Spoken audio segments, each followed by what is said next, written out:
Hello friends, welcome back to Masters Coliseum. I didn't shave today, I'm such an idiot. I remember looking at the camera yesterday thinking to myself, I look ridiculous. I should shave again. It's been like a week. Ugh, disgusting. Masters Coliseum 6 today. We have Serral, Maru, Hero, Reynor and more coming right at you. Straight from the underground. The first match is going to be Lambo versus Serral. Second match, Dark versus Reynor. Third match, Hero versus Solar. And fourth match, Ragnarok versus Maru. So giving us 4 matches today. Starting with most likely 2 ZVZs. Most likely is what I say, okay? Most likely 2 ZVZs. Not 100% sure that it's going to be 2 ZVZs. Because there's some... there are some developments for sure here. There are some developments. We'll keep in touch about all of this. Let me check my Skype app. See if anything is kicked off there yet.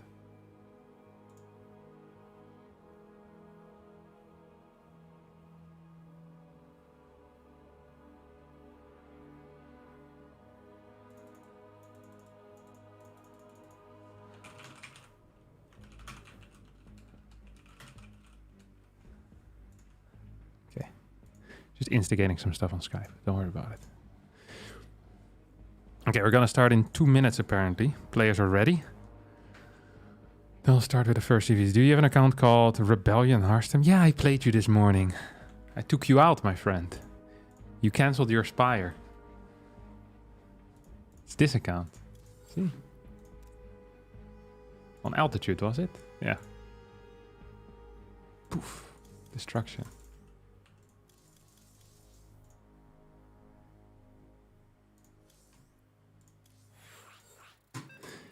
I remember Matthijs. Some lag today, but I hope not. Did that lag? The clap? There should be no lag. So sometimes when I tap out, the StarCraft 2 will look a little bit not so great. That's the only thing. He pulls out the XK. Well, it's the last game I played. Then I went to walk my dog and I made a thumbnail and then I was, alright, I'm ready for it. Casted 1 game as well. And that was it for today. I was like, alright. Good morning.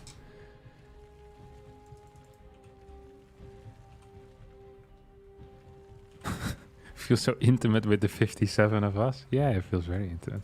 It's kind of... I feel a lot closer to all of you now as well. We've really been bonding over these past 2.5 minutes, haven't we? I feel a lot closer to all of you. For sure.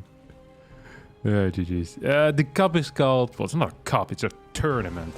Calling this a cup is an insult to the sheer size of what this actually is. This is the Masters Coliseum 6 hosted by, I think, SC Boy.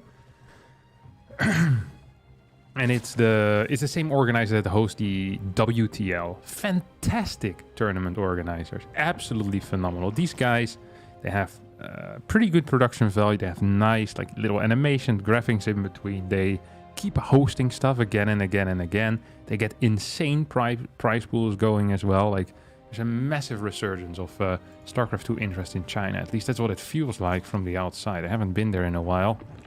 Shout out to the squeaky mic stand. Oh, piss off. Thank you though, Heather Gray for the 420 Australian dollars. Much appreciated. How to make good YouTube videos trying to develop my craft. Just do it a lot, publish quickly, don't get stuck in the last 10%. Well, it depends a bit what type of video you're also making, but I feel like too often people, they become so keen on doing everything perfect that they forget to actually put stuff out there. You're gonna get some type of feedback, and I think the best feedback usually is from yourself, so try and watch back your videos as well. That's gonna pretty much be my advice for you, my friend. Just do it a lot. You're gonna get better over time. And think of what you want to do as well. Like, have a plan for a video and then execute that plan and then post it. And make sure that you post it quickly after you've recorded it. Because what happens very fast, like with everything in life, is that you progress.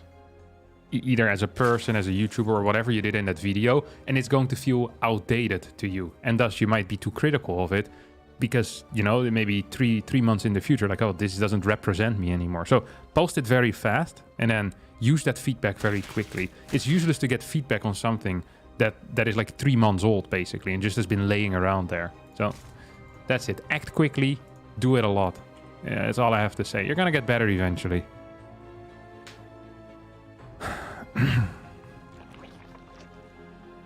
Only 144 watching. What the heck's going on here? Well, we just started, mate. Don't worry about it. Got a little ZVZ over here. This is the lower bracket first match. What? Serral in the lower bracket? Yes, he got absolutely bamboozled by Clem yesterday. Destroyed, slaughtered, chopped down like a stupid tree by Clem, the woodcutter. What do you call him? The lumberjack. Lumberjack Clem taking down the tree that was Serral. Complete destruction there. And as a result, Serral now in the lower bracket. This is a place that he isn't too familiar with. Well, he'll sometimes go there, but not this early into the tournament usually. So he dropped down very rapidly. After going 10-0 in his group stage. Let's not forget about that. Phenomenal score in the group stage. We see Serral getting in with a Link Scout. I'm too slow to even click on that individual link. This is actually pathetic. Okay, there we go. Now I have it. It's gonna see basically everything, and Serral throws down a Roach Warren. Lambo's gonna throw down a Roach Warren. Neither player so far with that Evo Chamber. And in my mind, an Evo Chamber was pretty much the standard. Pretty much the freaking standard. We have a second gas coming down here for Lambo. Gas usually indicates something happening. If a Zerg wants good economy, they're gonna get minerals. That's why we see, right now, Serral mainly getting minerals. Lambo has pulled ahead a little bit in the work count. Serral with 6 roaches. Lambo with 4 more drones and a lair. Okay. Seems to me like he's going for a roach speed build of some sort. Does need to start roach production at this point, though, because honestly might end up dying if he ain't careful here. Might end up dying. This is a major move out here coming out of Serral. What's the larva availability here? We have 6 larvae available. All of those will turn into links. So that's going to bring us to 12 links total. 1 roach now in production. Now, I'm not... Ooh, poor control out of Serral. I'm not a mathematician, but 8 roaches versus 0 usually is not a very fair trade. I think Lambo might have overdrone just a little bit. Has 3 queens in the front here right now. Gonna lose the first one, basically for free. He's gonna start fighting these roaches as well. Needs to pull back. 9 roaches are in production. Serral had a bunch of drones, but now realizes how weak Lambo actually is, and as a result starts building more and more links for reinforcement. Had these extra drones not been built initially, but more links, I'm pretty sure Lambo would be dead 100%. Now, I still think Lambo is dead, but it could be that he manages to hold with a couple of drone losses. Although that is starting to seem more and more unlikely as time progresses. As, yeah, another queen is going to go down. It's going to bring the queen count, well, down to 2 for now. There's 7 roaches out for Lambo. There's 8 roaches out for Serral. Neither player with an upgrade. Serral definitely getting the better end of this trade. Resources lost 2,400 on the side of our German Zerg player against just a 1,386 for the young Finn. Still has a third base as well, so now Lambo, the only thing he can really do is, well, head out for a counter-attack, perhaps. Because otherwise I don't believe he has a solid chance whatsoever here. Spinecrawler's gonna get cancelled. Wonder if Serral had any confirmation on a third base. No, he didn't. I like the Spinecrawler. I think it was a nice call. Sees that there's a bunch of roaches out. He's gonna get his own Glio reconstitution right now. So upgrades are equal. Like, everything basically is the exact same. No, that's not even true. So drone count is similar, but the roach count already is better for Serral here. Upgrade is similar. Roach speed is faster. The only thing that Serral really misses at the moment is a couple of extra drones. I would love to see just maybe like 5-6 extra drones. Yeah, it's gonna go up to 58 right now. That means he'll be outmining his opponent by 300-400 minerals a minute. He already is up in roaches. I think a +1+ roach speed push is going to end Lambo's, well, right now kind of miserable life in this game. As 5 more overlords get produced, that usually indicates a big, steady flow of roaches being produced here for Serral. Whew. What match are you looking forward to the most? it depends on certain factors. But it is possible that Dark versus Reynor is going to be the most exciting. It is possible that Solar Hero is going to be most exciting. I think we're ending with a bit of a doozy in a way. Maru versus Ragnarok. I think the last 25 times they played, Ragnarok hasn't won once. So that is not great, but I think this first series can be interesting as well. For now, Serral's just going to pick up game number 1 as Lambo is down about 20 roaches. Usually being down 20 roaches means you're pretty freaking dead. Doesn't have roach speed quite yet either. Doesn't even have his +1 done yet. Serral will be moving over and saying, Lambo, get out of my game. It's time for me to advance on into the next few rounds. Lambo, of course, still has a couple more games to try and work against that, but yeah, not a very hot start here for our Rebellion Zerg player. How the hell do I make sure that my phone doesn't automatically go into idiot mode? I'm so bad with my phone. Freaking hate technology in general. Lock orientation. That doesn't sound correct. Screenshot. Lock screen? No. God, I freaking hate this stuff. We're Lambo fans here? Yeah, obviously we're Lambo fans. People that see Serral versus Lambo and then support Serral in that match actually have something wrong with their head, unironically. Like, you actually have to been hit in the head a couple of times as a kid. Like, pummeled multiple times. By multiple people. Like, over a long timeline. Because Serral is a massive favorite here. It's a ZVZ, so you can't even be biased towards your own race. Like, you want the underdog to at least perform somewhat well. This is, if you unironically support Serral in this match, yeah, you've been pummeled in the head as a baby. For a very long time. So it's like, you might want to, you know, look into that. See if these charges still can stick to whoever did it to you. How the hell do I make it that my phone doesn't lock? Why is it so difficult? There's too many different display maybe. Schedule dark mode. Refresh rate. Auto lock screen. Lock screen. Sleep. Never. Never go to sleep. Mr. Gav. Nice, figured it all out. You support Serral? Well, that tells us more about you than it tells about us. Facts. Facted and goated. Hey, what's up, Will Morris? You need a degree for phones these days? I just want to change my settings. It's so difficult. I freaking hate phones. If there's one invention I could take away, it would be mobile phones. Well, not mobile phones, smartphones specifically, I think. Things with touch screens in general piss me off. We used to have these ticket machines back in the day on the train station that worked like a charm as well. It was all mechanical. You could click buttons and it would just like actually print the tickets properly and stuff. It was very, very sick how well that worked. And it was a purely mechanical structure. Like, it didn't need power, but yes, there was no screens you had to tap. You just pressed buttons and then the price changed. And I don't know, I like that. Now you have all these touch screens. I hate touch screens. Because for whatever reason, it's the same with getting money out of an ATM. Back in the day, you just had buttons on the side, and you had like a little touch, like a keypad basically that you could press for how much money you would want out of the ATM. You know, today I want €5 is what you'd click. Yeah, the game did start. I forgot to switch into it. My bad. And then, wait, I need to fix my camera a bit. That is better. But nowadays, all these all these ATM touchscreens, they are always of very poor quality. A little bit to how the e-reader touchscreen is also of poor quality. A friend of mine told me that it has to do with I think it's called e-ink or something like that technology of the display technology makes it so that the touchscreen is, in general, kind of crappy. Like, do any of you have an e-reader? If you have an e-reader, so I thought it was really weird that you pay freaking $250 or however much it is, 180 maybe, for a device, you know, that shows you the books, that you still need to subscribe to the Kindle Super thing or whatever, if you buy a Kindle, for example. And then the quality of that thing, of having to press buttons, is freaking, it is so bad. I was actually getting frustrated. As it reminded me like of a kid's toy or something like that with a crappy touchscreen inside of it. Like, I'm just freaking smashing my screen of the e-reader. I was getting real upset. I bought an e-reader before I went on my honeymoon to Thailand, and I lost it on the way to the airport. I had never used it. Well, I lost it or it got stolen. It's really one of the two.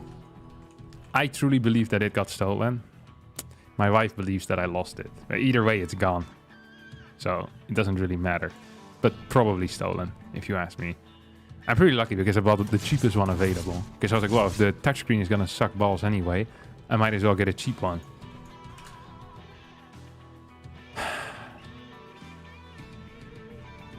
You rarely press buttons, though. It's basically a book. You have to flip pages, though, don't you? And if you have to select a book... Like, I was getting so frustrated having to select a book. Reading is supposed to be a calm thing, you know? When you're reading, you want... You know, it's like relaxation, peace of mind, that type of stuff.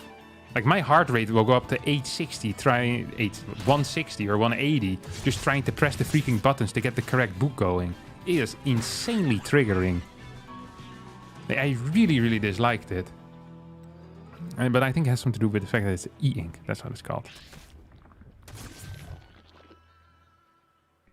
To be fair, it seems like you abandoned the e-reader. Well, Irene still has a Kindle that I used a little bit. But so then she would be reading a book and I'd be reading a book on the same Kindle. And then I'd have to switch book every time. Now, this was... Like, just thinking about it gives me, like... You know, it makes my heart beat faster. I can feel my veins narrow as well. See what's happening over here. We have a bunch of roaches on the way for both players. Serral's the only one so far with an Evo chamber. Roach Warren in the back. Lambo with the same opener as before. This time playing it much, much safer. As Serral is slightly less committed as well than he was last time. This almost feels like fake roaches. I don't understand why we're playing without an Evo chamber. For years, they've been making fun of E-Laser for playing without an Evo chamber, and now Lambo takes over this.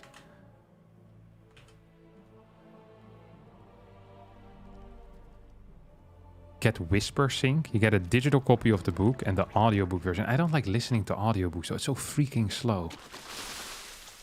And also, most of the books that I want to read will have a really crappy audio quality or a terrible reader.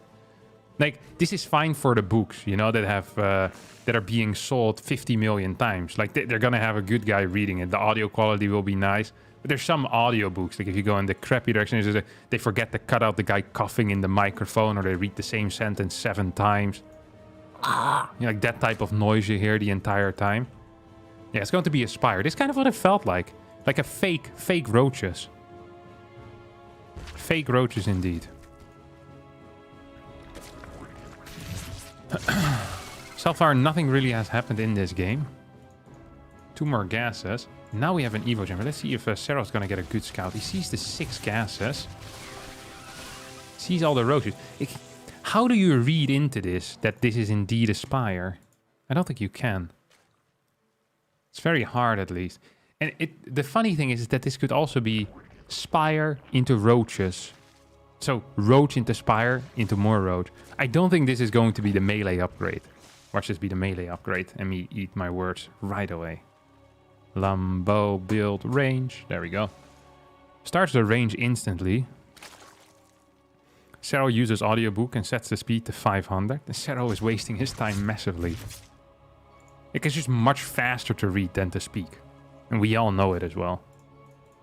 Also, I feel like whenever I'm listening to an audiobook, the only reason why you would do it is if you're in a situation where you can't read at the moment. So for example, when you're working out. And whenever I listen to an audiobook when I'm working out, I'm not focusing on either really. I lose attention of my workout and I'm not listening to the book properly either. So I would not suggest it. It's just overall, it's a low tier solution. Sometimes it's nice, but most of the time I'd say no.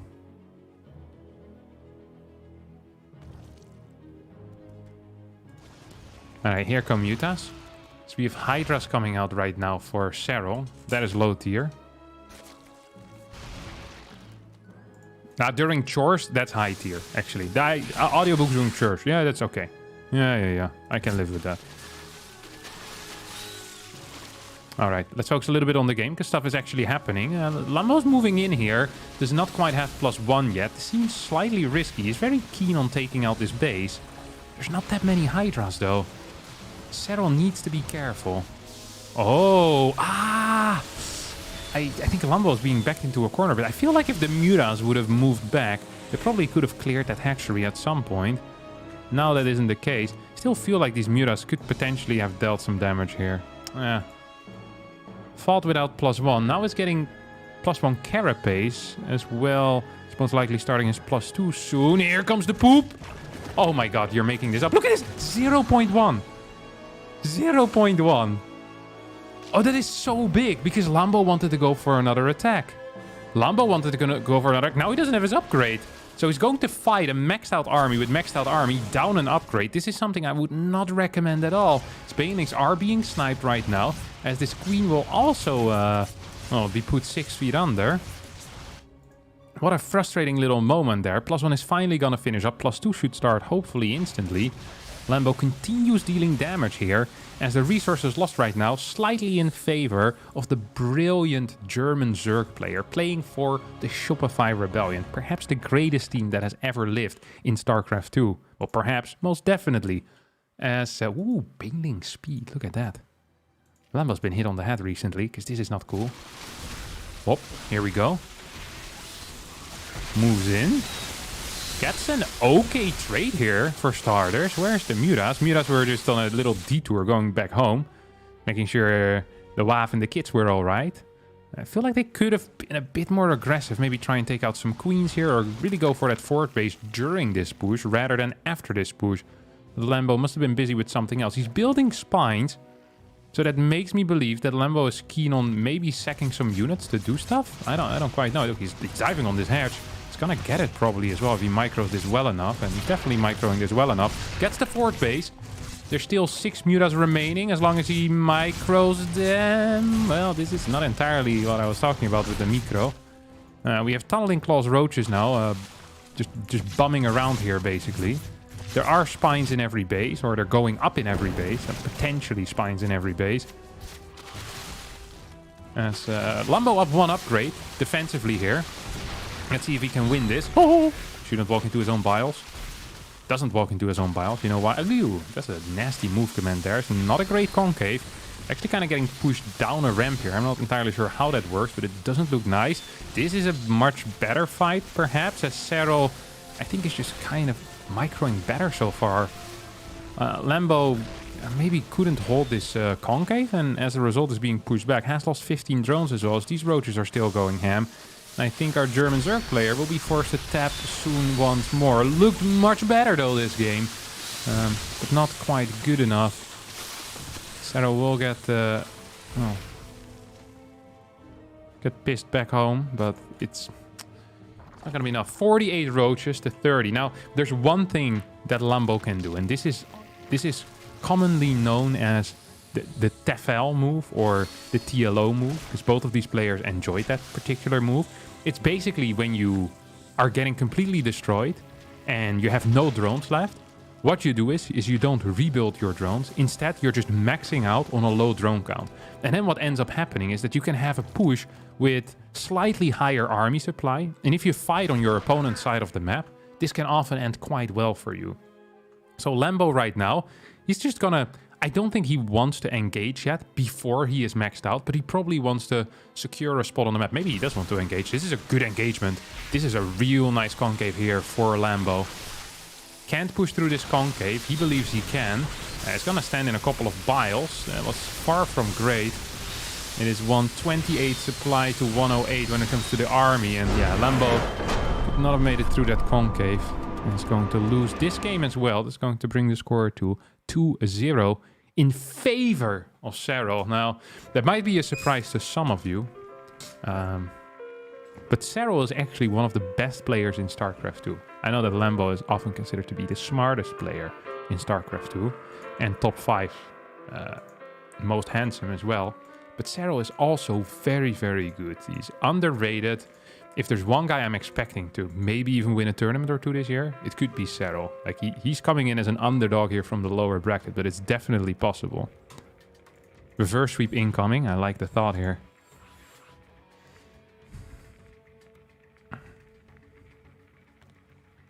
I'm surprised to see Serral make Hydras. I feel like he's just been using Mass Roach Ravager and attack commanding into the enemy this whole tournament. I appreciate the meme. You know, I was gonna respond seriously to his like, well, Hydras are quite good against Muras in low numbers. But then I realized that you're making a little joke. And I like the little joke. So, congratulations.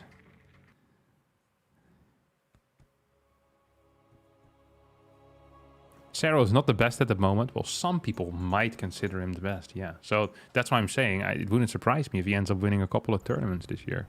Like there's just some people that don't quite believe it, but I think so personally for me, Serral is very good right now, and he has been for quite a while too. That's just my opinion, though. You know, different people with different opinions. Why does Serral play so much better versus EU Zergs than Korean Zergs? It's a good question, Helena Gustafsson. I'm not sure if this is necessarily true. I think there might just be more Zergs in Korea. Well, you have Dark and Ragnarok really that take him out. That's it, no? And in Europe you have Reynor.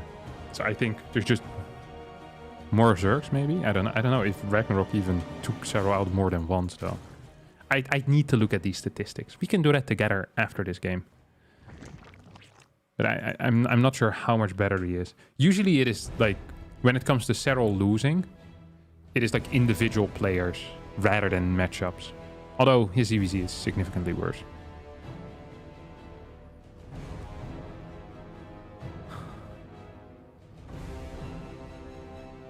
Serral already conquered Korea back in the day, so now he doesn't care. Yes, this is exactly how the mind of pro gamers tends to work. I won in the past already, that's why I'm not trying anymore. A solid psychoanalysis here. This is also why I haven't won any tournaments after 2016. I realized I won 2 premier events, so I just stopped trying for the past 7 years. I still practiced for every tournament diligently and showed up, investing my time and my mental resources, but I mean, I had already won 2, so did I really care? Probably not. Like, it's not really how it works, is it? Well, maybe for some people it is. They're happy with what they want. You always want more. Never happy. Either or you just retire. Like if you don't want to play anymore, you retire. But you're not playing just to, you know, for banter. Triple hatch first in a row here, by the way, out of both players. Love to see it. Powerful stuff. Take a sip of my cup. Well, my jar. What's a bottle? There we go.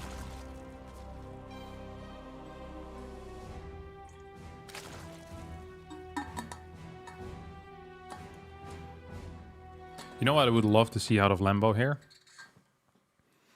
Mutas. Again. Oh, this I like as well. This I like as well, Mr. Lambo. What are we doing over here? Taking the... Oh, wait, both players are doing the same thing. Huh. Hate to see it. Bailing nest. Bailing nest. I appreciate all of this, honestly. Is Lambo winning this fight? It's even trades so far. Even trades, my friends. Even trades. Okay, these rocks are being taken out. That's interesting. So, this is for the rich gas, right? The rich gas is huge, especially in ZVZ. But also in other matchups, so not just especially in ZVZ. It's huge in every matchup. Lambo's building 6 links. His opponent built 8 extra. Or even 10 extra. The first 2 Banes will get morphed defensively, most likely here for Lambo. We do see that move coming out of Serral. 2 defensive Banes into 2 defensive Banes. Both players here opening in a similar fashion as the Roadrunner gets knocked down here by Serral. Did that get scouted? Not yet. Lambo with more drones. Hasn't done anything. What if he just straight up goes into a lair from here? That would be a crazy move, wouldn't it? Second gas. It's going to be taken pretty far forward. Hasn't... Oh, is he just straight into lair? Is this fake? Feels fake.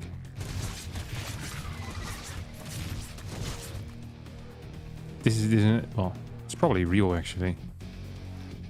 Straight into lair. I mean, he's going to need a Roadrunner at some point, no? You can't actually play like this, can you? Wow, you can. Evo chamber? What did he just cancel? I think he accidentally built a spine crawler. Very nice. Now we have a Roach Warren coming out of Lambo.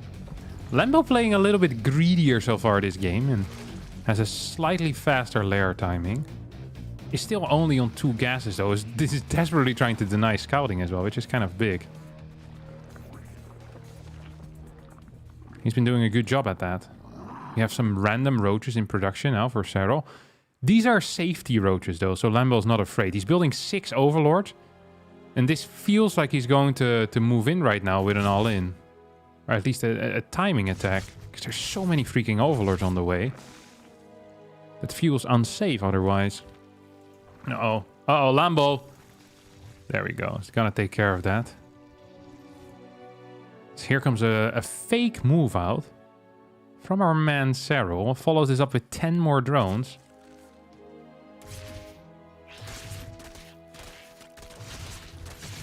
Wanting to get some good hits here. Some fat hits. Doesn't quite get it. Was this worth it? He's forcing out a lot of roaches, but I think Lambo already was planning on building the roaches. Wait, Lambo forget about the... Oh no. First person of Lambo. Here we go. Main base, main base. That's -10. -8. That's pain. Lambo a lot more all-in than he wanted to be with this push. I mean, he wanted to be all-in with this, but not -8 workers all-in. Lynx are going to see these roaches spawn, so that pretty much confirms to Serral what he already was thinking. That his opponent is all-inning him. So at this point, all Serral really needs to do is not die. Sounds easy and might be easy, but this is a very short rush distance, which means that defender's advantage is not as much as a thing. Roach count is 31 to 22. There's no Ravagers in this army, though, for Lambo. Who's going to have slightly slower +1. Snipes 1 Ravager. Yeah, he's just losing out here. He's absolutely losing out. Spine is about to finish up as well. +1 quicker for Serral. And that is going to be it in the Masters Coliseum 6 for Lambo, most likely. We could pretend that he still has a chance in this game. But he doesn't. He is absolutely dying. He is down an upgrade. There is a spine crawler. He's down 19 workers. GG gets called. Serral wins the game and thus wins the series with a 2-3-0 score. Good lord. That was 34 minutes of pain as a Shopify Rebellion fan. That was, yeah, 30 minutes of pain for sure. That did not spark joy, as Mary Kondo would say. Is that what she's called? The cleaning lady? Mary Kondo.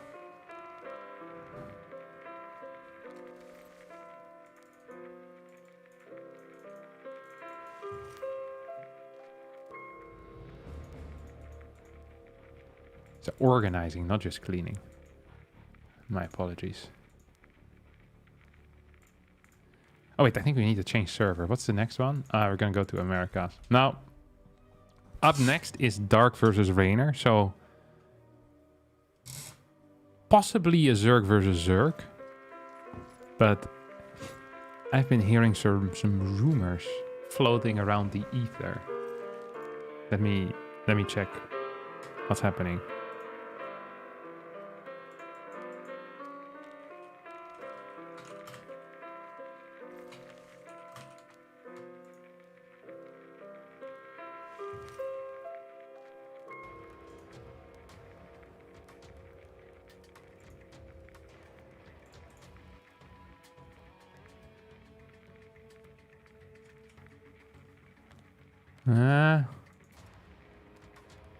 This might not be as easy. It's Dark versus Reynor, but it might not be as easy. I'll have to wait and see. I have to wait and see what's going to happen in the race picks.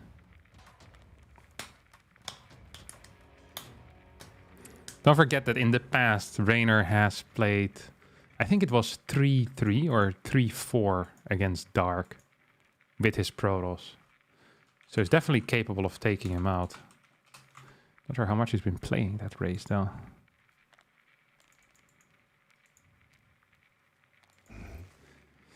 Harstem, do you know if Bly is still active? I haven't seen him in online cups in quite a while. I don't think he's very active, no. Ever since the war in Ukraine, I think he's pretty much taken a step back from StarCraft 2. Yeah.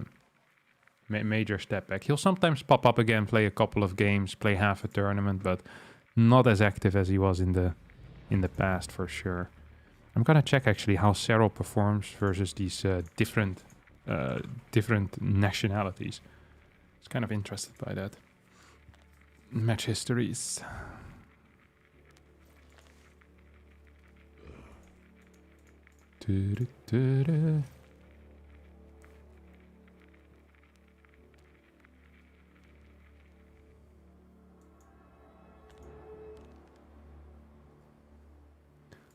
Opponent race Zerg and then South Korea, the filter.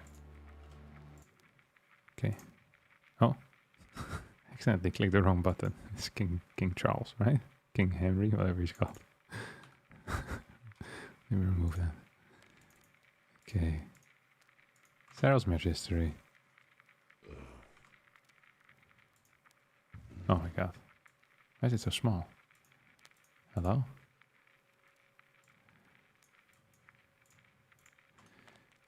So Serral lost to Solar twice in a row now. Beat Ragnarok. Overall has 54% and 57 in matches. Can we have a date range? Let's say in the past few years. 2020 or so. Let's see what it is then. Aligla can be a little bit slow at times. Oh, it's just loading, I think. Or maybe this is it already? Yeah, this is it. Okay, so it's around 54% in the last 3 years. Now, if we do that same thing, but we do it to non-Koreans, it's 87. But it's also unfair because he's going to...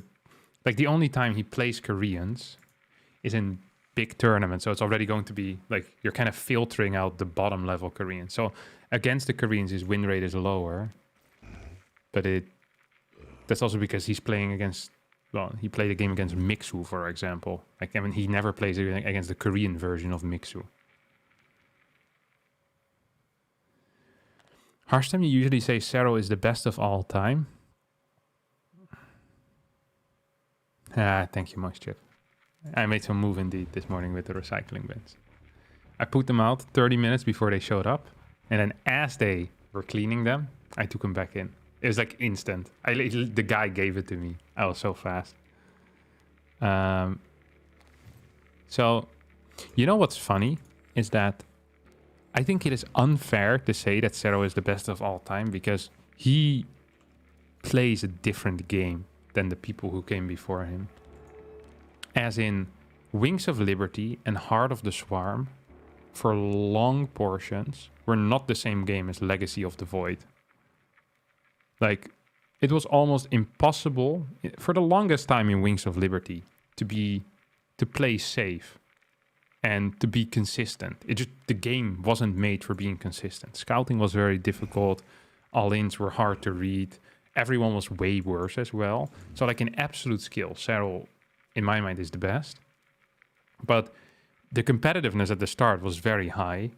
And the game was like, it was way harder to be consistent. So you can't really compare the period 2010, 2012 to the period in which Serral was good. Like it's just, it's not fair. It's not the same. And Serral also played at that time already. Like Serral didn't become good until the game became very stable and he could play very similar every single game.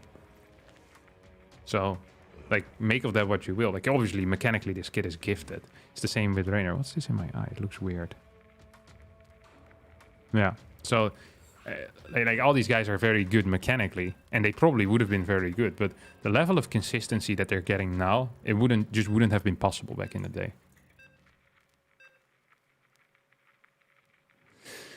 All right. Reynor's playing TOS first game. Yep. Can't be the GOAT if you never achieve world champion. But Serral is world champ twice though, no? Oh, you're talking about Maru. Yeah, Maru, did he ever win a WSG? Or no, he lost to, what's the guy called?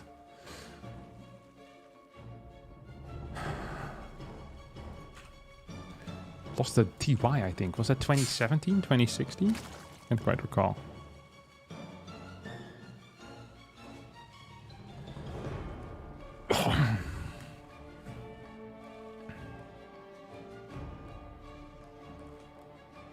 All right. As mentioned, I've seen them play before, and it ended up being fairly close, I think in a best of 7. This was a while ago. I'm not sure how much Reynor has been playing with TOS as of late. He's very good in the Protoss versus Zerg matchup. Like, mechanically, he's insanely good, and then he has very solid understanding of how Zerg works as well. Like, I have no doubt that Reynor mechanically is much better than Dark. Like, I don't think that is even debated. We'll have to see if that's going to transfer over as much to TOS. I don't know how much he's been playing against high-level opponents, but we're going to have to wait and see. First map is going to be played on the Western United States, which is actually a very difficult map to play on for TOS, or a very difficult server to play on for TOS. Starts with a rally into the gas. Curious to see how Reynor is going to do all this. Real curious how he's going to do all this.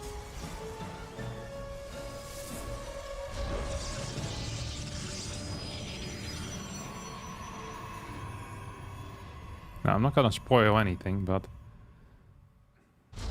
I believe I also know how Reynor is going to play. I think he's going to play with a delayed blink or no blink at all. Heavy focus initially on oracles. And getting gateway units out, either from 2 or from 3 gates. That usually tended to be the way that he played. Dark could literally do anything. Dark is not afraid of anything. He usually just all-ins. We'll see if he's going to all-in this time as well. Is Reynor good at Terran too? Apparently he's very good against Zerg. Like his TVZ, he said, is extremely good. So it is technically possible that he'll pick Protoss 1 game, Zerg 1 game, and Terran 1 game. Trio Dark with a different race each time. For that to happen, though, Reynor will need to win the first game. It's Ancient Cistern here. It's the Stargate opener happens.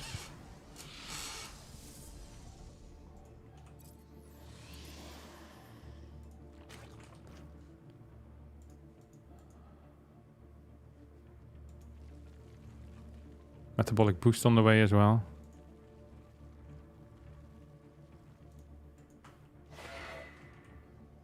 He's not building a third gate unit, so...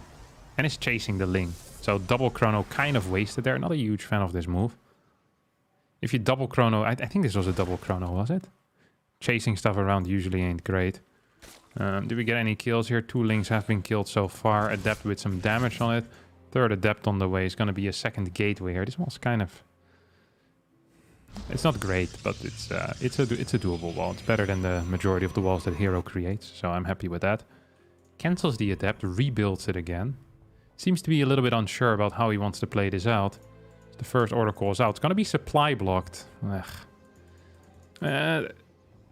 the tightest opener so far out of Reynor. He seems a little bit out of practice. Can't really finish this shade either. And thus taking this third base is going to be very hard. We'll lose an Adept here for free. As Dark is absolutely blasting him in the first, well, 4 minutes of this game so far. Loses the probe. Oracle comes in, though. There's no Spore ready quite yet. That's going to be at least 3 kills. Well, never mind. Some miscontrol. Of course, the Western United States server is very hard to play on. With Oracles in general. I always feel like that this particular server really favors Zerg. So in a way, I would have preferred him playing TOS on Central rather than on West. Because you alternate per map on whatever server it's going to be. Third Oracle now on the way. As you see, we have a third gate. This is exactly what I said would happen. Heavy focus here on gate units. We have an Evo chamber. It's fairly late, to be honest.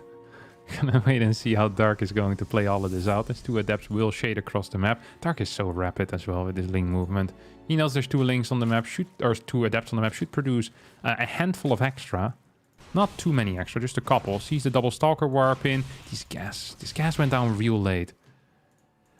Like, build order tightness-wise, Reynor so far has not been looking too good. Walks into a pretty, well, not a major, but a minor a minor roadblock again with that supply block. So we see Dark with a forward base. Decent creep spread so far. And will be capable of going up to maybe 60-ish workers, 62, 63, before having to build any links. That makes this move out pretty much useless.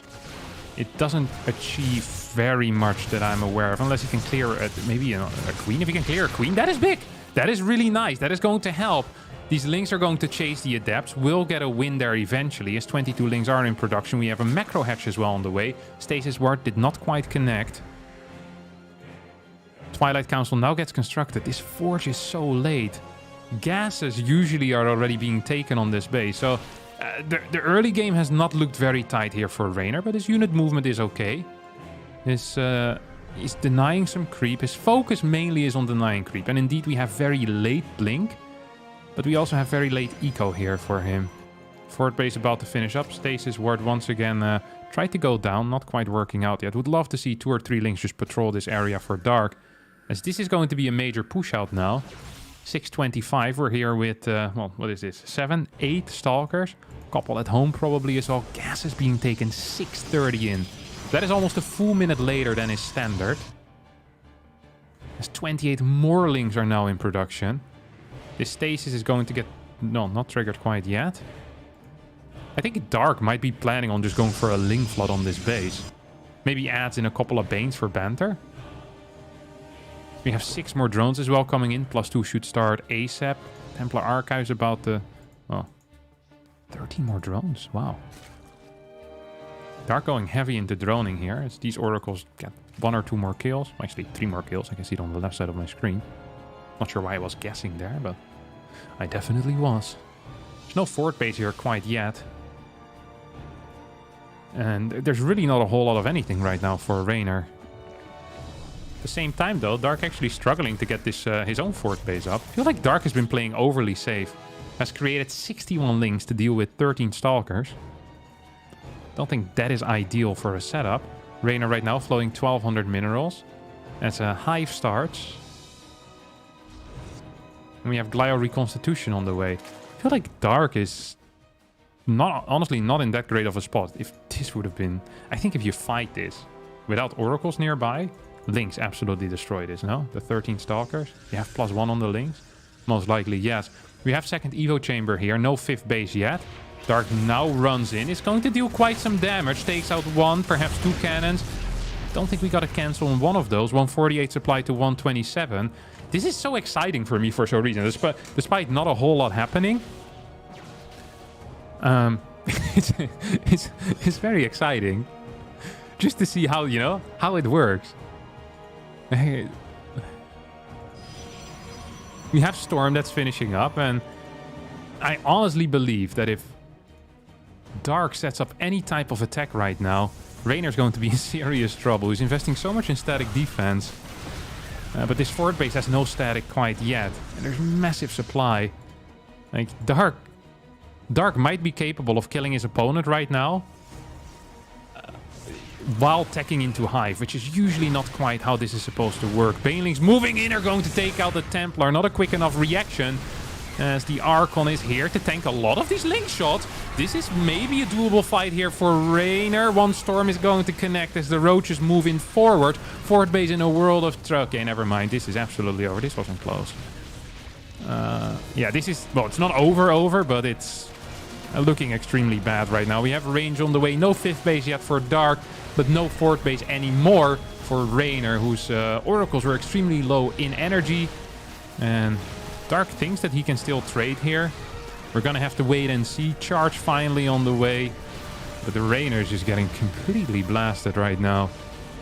Yeah, his early game was extremely poor, and then it is pretty difficult to play often. I felt like Dark's early game also wasn't super tight, but it was tight enough apparently. I mean, the fact that he can cancel a fort base 8 minutes and 30 seconds into the game, despite teching into Hive, being on double Evo. Yeah, that's not a very good sign usually for the Protoss player. Ideally, Reynor gets some type of wall up here on the, you know, on this side. I think that would be huge. Having any type of wall right now as he moves on the map with the Stalkers. A poor Blink is gonna lose 2 of them. Come on, buddy. We can do it. Needs to be very careful here with the energy management on these oracles. Needs to target down individual Banes ideally. Okay, here we go. Storm hits some of his own oracles. There's another Storm on Roaches here. This is an okay defensive fight, perhaps. There are a lot of cannons. Yeah. The problem is that all these gas units are just being denied over and over and over and over. And if Protoss... Wait, he's getting glaives? That is deranged. That is actually deranged. If Protoss doesn't get the build on gas units, it's really difficult for TOS to have a good situation. Dark is playing super all-in for his position, by the way. Like, if he just added 10 drones here, I would freaking love what he's doing. But now building 12 Ravagers, I guess the Oracles are practically out of energy, so I don't mind it. It's just, this is a serious commitment here. Adrenal Glands is going to do wonders for our Korean Zerg player, and this has been, well, a fairly one-sided stomp so far here on Ancient Cistern, as Reynor is going to be taken out by Dark. Not the tightest opener. I feel like Reynor just hadn't played for a while, maybe. Or it was like the first game of the day type of stuff. Like, just getting supply blocked quite a bit. Getting gases late on the third base. Not trying to make excuses for him, but I am trying to make excuses for him. Like, he's really a very good Protoss player. And if he's in top shape, he can 100% at least give Dark a pretty good run for his money. I'm not saying he's going to beat Dark every single time, but here it's not supposed to look like this. Definitely not. Yeah. Now, of course, the ping also doesn't help. It's still early in Europe. He didn't like breakfast this morning. Like, it's just not the day, you know? It's just another day. Okay? And once again, I'm not making excuses for him, but let's say that I were to make excuses for him. And there would be plenty around. Because he has loads of excuses as to why this didn't go so well. Not a good night of sleep either last night. He hasn't gone for a run in a while. Zerg generally is just broken. It's also a good one we shouldn't forget about. Like, he's playing against the race that is legitimately busted. So yeah, it's just... Would I call this game unfair? Yes, that's what I would say. Is it... Dark can only win when, you know, he plays Zerg. A real winner could win with every race. He's actually doing an okay job trying to throw this game away as well. The GG gets called. Reynor taps out.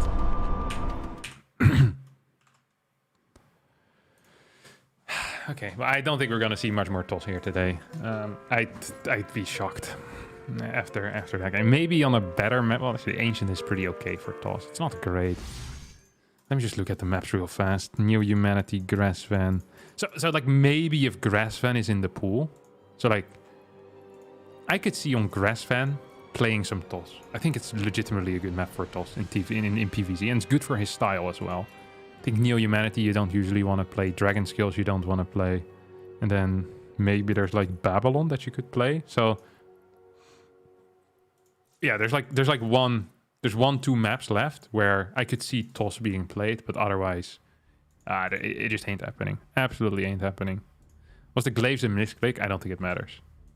Whether it's intentional or a misclick, or his little brother clicked it on his PC. You know, then was the ghost of the past. The ghost of the Christmas past. The ghost of the Christmas future. Doesn't matter who did it. The glaives was it, whether it finished or didn't. Grassvan is next. Okay, this is the map where you're definitely gonna play TOS. And if you play TOS on Ancient, then you should play TOS on Grassvan. Because if you don't play TOS on Grassvan, then it kind of shows you don't really have confidence in your TOS.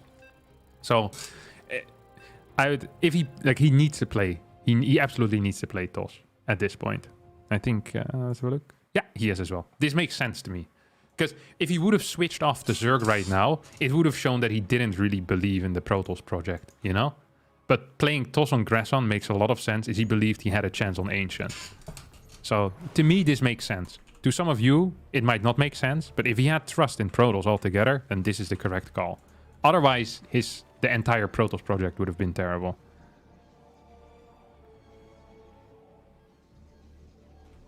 This is not on Copium, this is just the correct call. Like, I really think this is... If he believes in his Protoss, then this is a fine call. Now, you could say after that last game, you shouldn't have trust anymore. Oh my god, Dark is gonna proxy hatch. You can't make this stuff up. This is why Dark is legit... Okay, when Dark sits down, he has like a specially crafted cushion. One that... what you call it? It's like shaped, you know, around the massive cojones that this guy has. It's like... If Dark would have been born 50 years ago, he would have been in serious issue because they didn't have these types of cushions. You know, these custom-made cojones cushions. What is this? You're playing against a guy that you completely slaughtered. Like, completely destroyed. Okay? Oh my god, he's going for a freaking proxy. This guy is a machine in the head. It's a legitimate machine in the head. Reynor is clueless here. Clueless, I tell you. Oh no, this is so sick.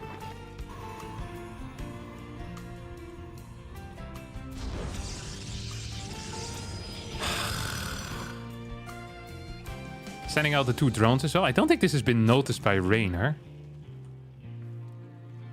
Don't think it has been noticed quite yet. Like, this is awful. Now, you can technically still hold, but your response needs to be tight. It needs to be super tight. You need to be quick, you need to be good, you need to be solid. He looks freaking dead, though. Like, but it is technically possible, albeit somewhat unlikely. Let's take a look at the first-person view here out of Reynor. Sees the Overlord. Dumpy dumpy dum, let me get my Debbie's like, oh, creep. Gets a Stalker, sends it down. Okay, what are we doing here? Pulls out of gas. So there's 2 responses. You either have the response with cannons, or you have the response with a Stargate. It cancels the Nexus. Okay. That's interesting as well. I think he should have cancelled the Nexus after building 1 or 2 batteries, because then these batteries would have spawned with more energy. I'm not super familiar with this as a response, but I don't completely mind it. Actually looks quite okay. As a panic response, that is. Like, the situation is not okay, but the response might be okay. Would love to see him just continue gas mining so he can eventually throw down a Stargate or a robotics facility of some kind. Now, 3 spines are in position. Should start targeting down this battery. For whatever reason, he's taking out the Cybercore first. Well, continuing to take damage from Stalkers. Okay, here we go. Finally have some battery targeting here. Once again, should target down all the batteries. That's going to be the priority for now. More links are being moved across the map. And I think now... Is this in range? It's not really in range. These links are having a blast. I think he's probably taking a bit too much damage on the majority of his links. I think Dark is going to be up 2-0 here, as there's really no defense left. Links are going to start streaming in right now. This gate might not even finish. Here comes the surround. There's a recall is going to barely save just 1 Stalker. Yeah, this is game over. Dark with a quick 2-0 here. Gonna say, hey, do you have any more of that Protoss play around? Or this has been a blast so far. Get to test the all-ins that usually don't quite work anymore. But this is the problem with an off-rate as well, is that there's so many builds that are kind of archived by the other races because people have figured out the proper response. And, well, to be fair, this was just a scouting issue, not even really a response issue. Yeah, a little bit unfortunate. A little bit unfortunate. Now, this was on the central server, so... Yeah, I'm starting to run out here, boys. This just wasn't quite it. Reynor down 0-2. Honestly, I still think that if he believes in the Protoss project, that playing this on Grassvan was a correct call. I 100% think that this was the correct call. But yeah, the Protoss project so far isn't looking too solid. Baneling, it's a Baneling follow-up? That's not real. That ain't real. That's not a build. Hey, it's a build when Dark does it, I guess. It's gonna connect with a lot here. GG gets called, and... that's actually kind of sad. That is kind of sad here. Is Raider worse than US TOS? In PvZ, maybe no. I think in PvP, yes. In PvT, maybe no either. Like, He's really fast. I think theoretically I'm much better, but I think his mechanics are so much better than what I have, that if he really understands a matchup like he understands PvZ, well, I think we also lose and we win against different things, right? His strengths are going to be with a lot of multitasking, and my strengths are going to be when the game is much more stable and much more calm. Because I think my build orders are a little bit tighter. I think my general understanding is a little bit better. But I mean, he's so much faster. Like, it's really not funny how quick he is. Like, you can see it when you're standing behind him. You can feel it when you're playing against him. Like, he really is just quicker than I am. Like, much, much quicker. So we probably have strengths in different situations, but it wouldn't surprise me if, yeah, he has a very good win rate in the ZVP matchup specifically. Yeah.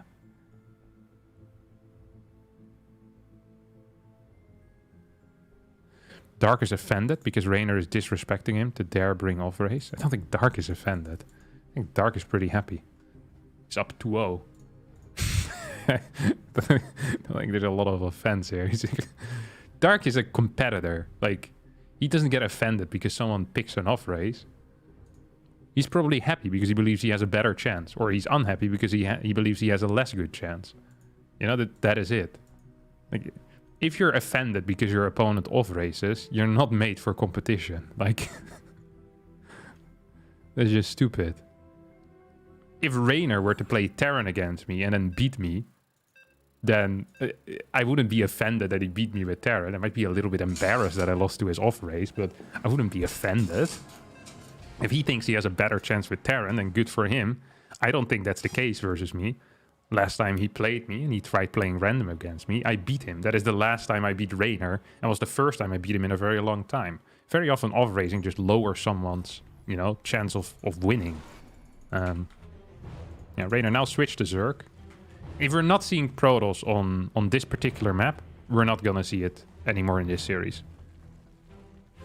That's because you're a white man, you can't understand the Korean mindset. Very true. I can't understand the Korean mindset at all. Because I've never interacted with any of the Koreans or talked about StarCraft with them before. Or talked about this specific thing with any of the other StarCraft competitors. Yeah, you're right. I'm sorry for speaking my opinion. It will not be happening again. It's like I can just talk with these people. Now you're actually just speculating on what they are thinking based on a strategy that he played on the second map. It's like... I also don't know anyone that speaks Korean. My wife isn't a Korean either. It's like... Come on, man. It's really... You could talk with Solar? Yeah, Solar has lost to Reynor before. Solar wasn't offended. Solar was upset. Thought that Protoss was too strong. I think he felt might have felt a bit embarrassed. He didn't feel disrespected.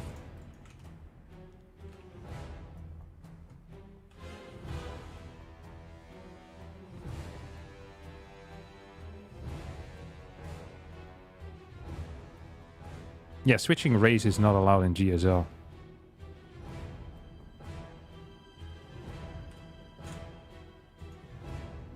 At least not in... I'm not even sure if it was allowed to switch between series. I don't think so. So... I could be wrong about that. But in some... I think in DreamHacks, if you pick a race for a series, you have to stick with it. And in GSL, you pick one race for a round or one race for an entire tournament, if I recall correctly. I thought Terran was the off-race for Reynor. He also plays off-race with Terran, yeah. But his best matchup, I think, is PvZ out of all of them. Although I've heard that his TVZ is also quite good. The thing with TVZ is that I don't think I'd want to play that against Dark.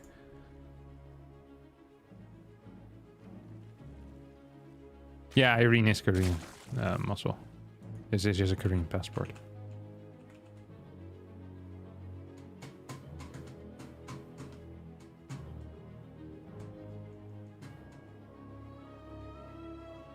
Why I say old patch? It's the official one, not that fan fiction of you guys. It's because people kept asking if it was on the new patch. So then I put in the title current patch and people were confused by that.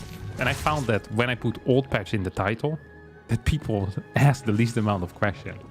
questions. So it's really just a service to the community, you know, that I put it in there. Just explaining what it is. Or it is propaganda that this is the old patch and the fan fiction that we wrote is going to be the new thing soon. It's going to be 2-ways versus 2-ways here. Both players opening up with a lair. Reynor for some reason with a lair in the natural. I wonder what the use is of that. I don't quite understand it, but I don't mind it either necessarily. Double gases for both players. Dark with significantly more gas though. Doesn't have a rotor. It's going to play 2-way Spire. Reynor will not be aware of this whatsoever. So my knowledge of the Zerg versus Zerg matchup is actually fairly mediocre. Like, it's just bad, okay?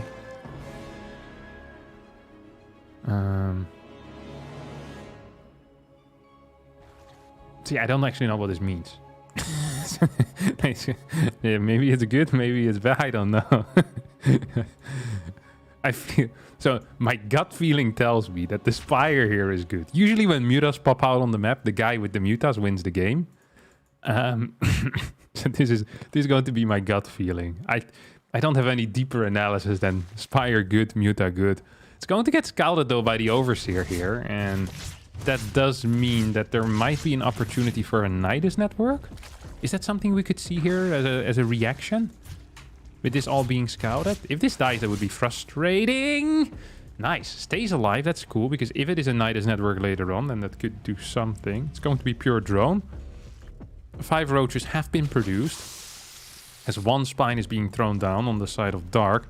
Just a defensive preparation, just in case, just in case. Infestation pit rush straight coming out here. So we have these mutas. We'll target down that Overseer. We have Overlords being sent back as well. Huge fan here overall of this early game for Dark. Yeah, once again, I'm not entirely sure. My gut feeling tells me this is good for Dark. It's gonna get +1 melee, I think.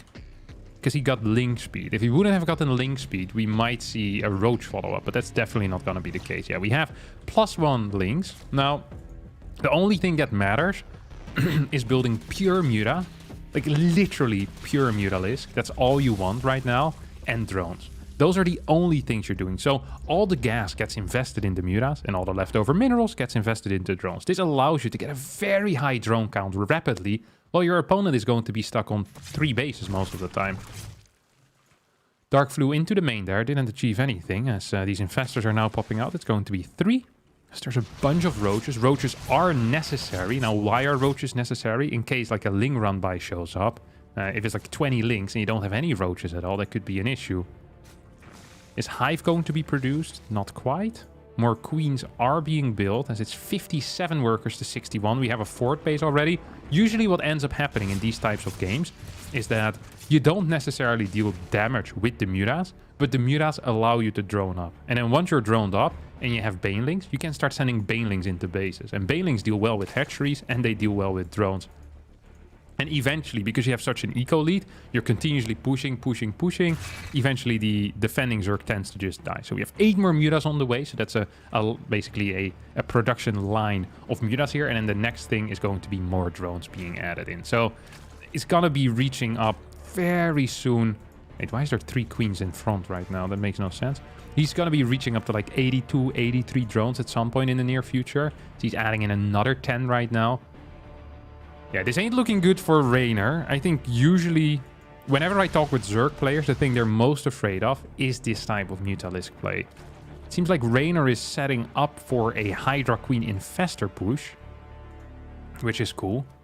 Well, sounds cool. I think creep across these rocks probably will need to be spread. Wait, we have 2 groups of mutas here. That is fairly rare to see. But also kind of cool. I do dig that. 79 workers already here for Dark. So we now have a lurker then. Okay, it's not going to be the Roach Hydra Infestor push that I was thinking of.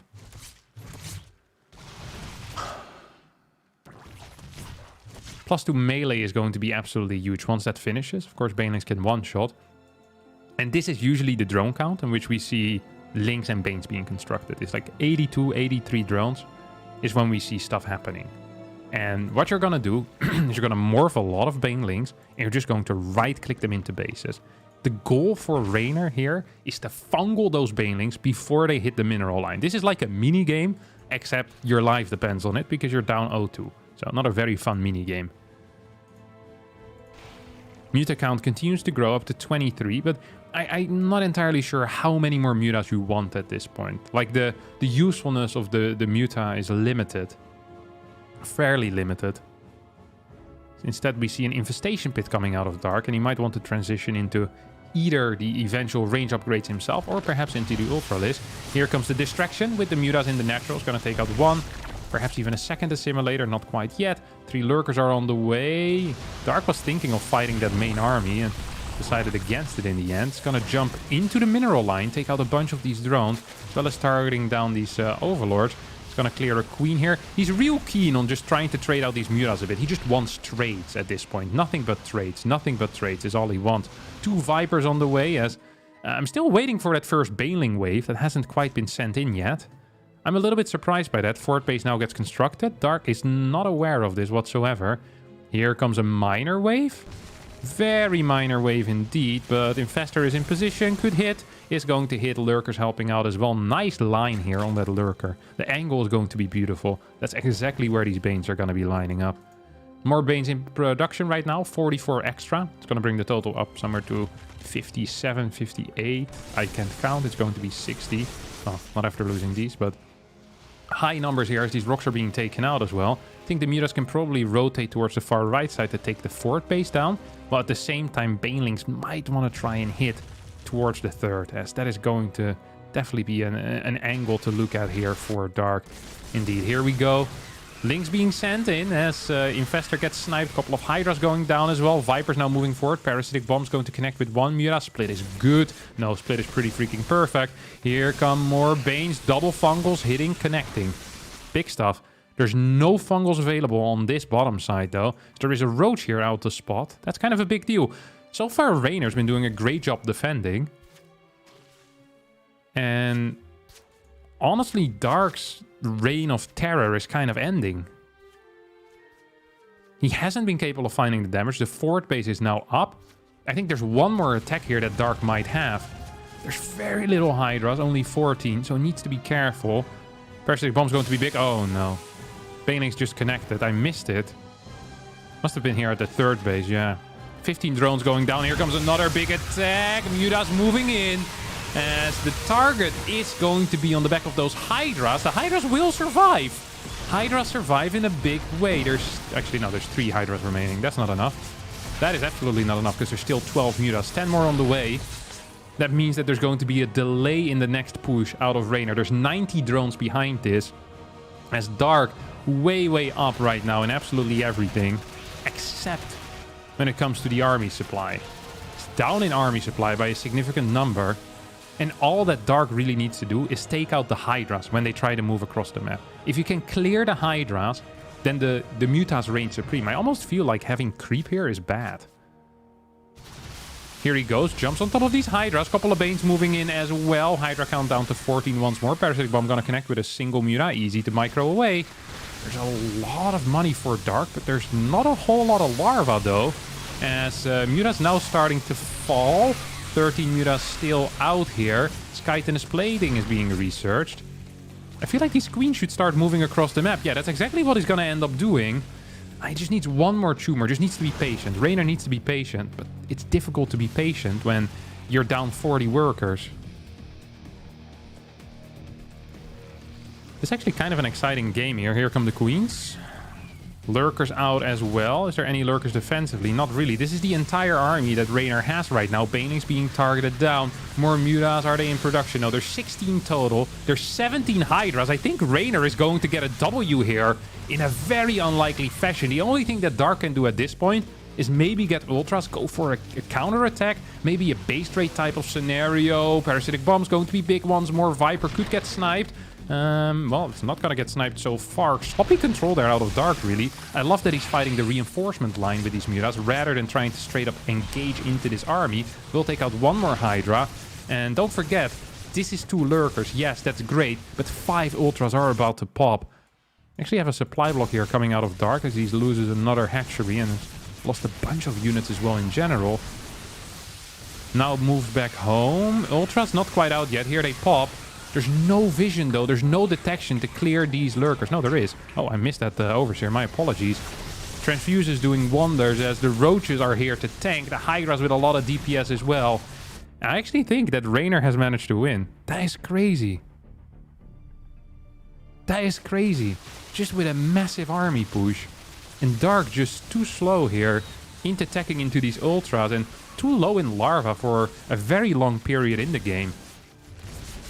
That's going to mean most likely the first win here for Reynor, who now has a setup on that fort base, who's mining a little bit, is actually very close in income to his opponent. So there's no eco lead anymore for, you know, for Dark at this point. And he still has a worker lead, but not necessarily a massive mining lead. He's going to lose this topside base as well. And Reynor still in this series. I really thought this was over. I thought this was complete game. GG's. Time to get into the next game. But not quite the case as Reynor is very diligent. No, he's not. He's going to leave these drones alive. Reynor's just going to piss off back home for a little bit. Say, hey, I think my position is good right now. I'm going to wait for seismic spines. Maybe even get adaptive talent or want to maybe get +3 out. And indeed he can. Hatch is being rebuilt at this point. As 17 more drones just got taken out. Oh, that was this lurker, wasn't it? A lot of that was this lurker, I think. Aye. I missed that, my apologies. 5 more ultras on the way as Dark now in shambles. Yeah, a couple of macro hatches would have done wonders here for Dark, honest to God. What are the upgrades on the Ultralisk? We have 1 Carapace and 1 Chitinous Plating. Problem is that he never really got a good number. There also were no Blinding Clouds. Ultras can fight against this type of army, but you're going to need some Vipers with it majority of the time. Or you're going to need a fantastic surround. And high Lurker numbers always beat Ultras as well. Or they tend to always beat Ultras. Like Lurkers are the ultimate ground unit in ZVZ. That's why usually in late game it's Lurker Hydra Viper versus Lurker Hydra Viper. Because there's no air unit that can contest with ground. And there's no ground that can contest with the Lurker Viper setup. So once again we're going to move in position. Now this is just not a fair battle. It's 90 armies applied to 135. And yeah, it's just too many Lurkers here in my mind. Mura's still doing a decent job. As his Overseer is going to get caught. 20 drones do get taken out here. With, I think it was a Bane round by. I feel like every single time so far I've missed the big drone hits. But guess that is what it is. Drone's now transferring towards a safer location. 9 more Lurkers on the way. I mean, there's no Hydras left. Or there's no Muras left. Or hardly any. So kind of do dig that. 22 Lurkers are out. And here come the Ultralisks together with the rest of the army. And look at this. This ain't even close. This is complete destruction. I think 0 Lurkers went down. Yeah. GG gets called. Reynor wins his first game in this series. That means he still has a chance. So far 0-2 with Toss and 1-0 with Zerg in the ZVZ. Oof. Should have went Broodlords? Yeah, sure. These Broodlords are so great.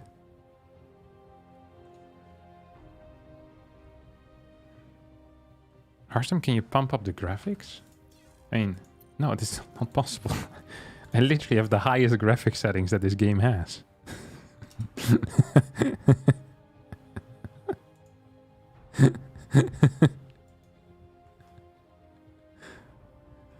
Thought I'm getting more macro hatches as Dark here.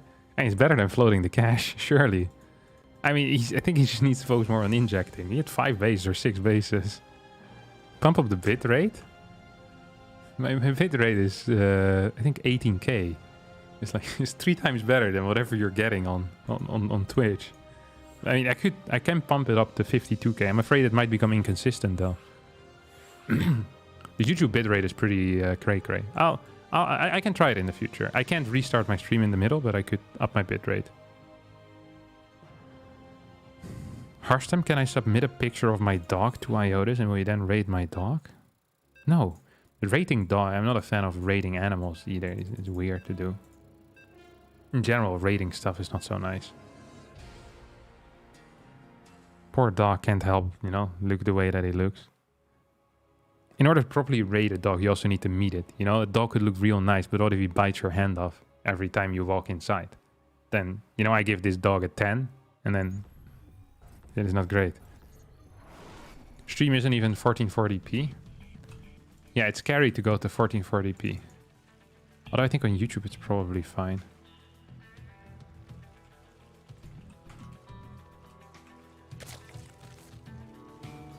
Yeah, I can pin the brackets. Oh, we have a new game. Reynor opening up with a 15 hatch, I guess, over here. No expert, but I think the dog won't care what you rate it.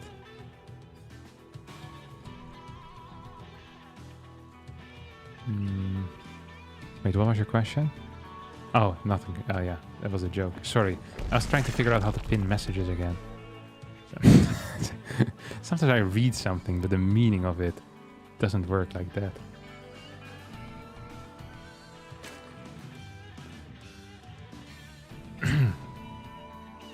Alright, we're back in. It's freaking warm out these days, man. Let me check what the actual weather is. This morning, okay, it's 29 degrees currently. This morning was freaking warm. I was surprised by it. I went outside and with the coat on at like 9 or so. I was like, oh, that's a mistake.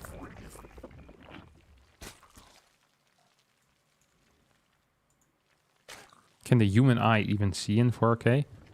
I think if you have a device that plays 4K, I mean, yes, I guess. Like you see the difference. And isn't it like the larger the screen, the more important the good resolution becomes? I'm not entirely sure how this works. I feel like I'm gonna get schooled here by some nerds, and I'm looking forward to it. But I thought that if you have a bigger screen, it's much more important to have a better resolution, no? It's been 100 degrees, boiling.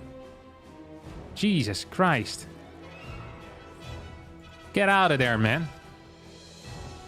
Freaking boiling in Texas right now. At what temperature does your blood begin to boil? People often say my blood is boiling when they're angry. But what does that actually mean?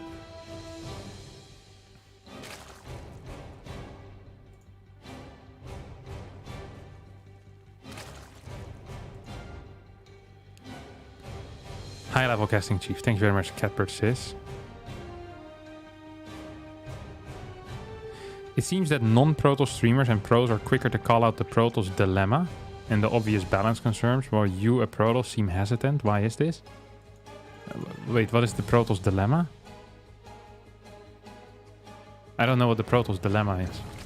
Maybe that's why I'm hesitant to call it out, because I don't know what it is. If you tell me what the Protoss dilemma is, I'll call it out as well. Or I'll tell you all about it.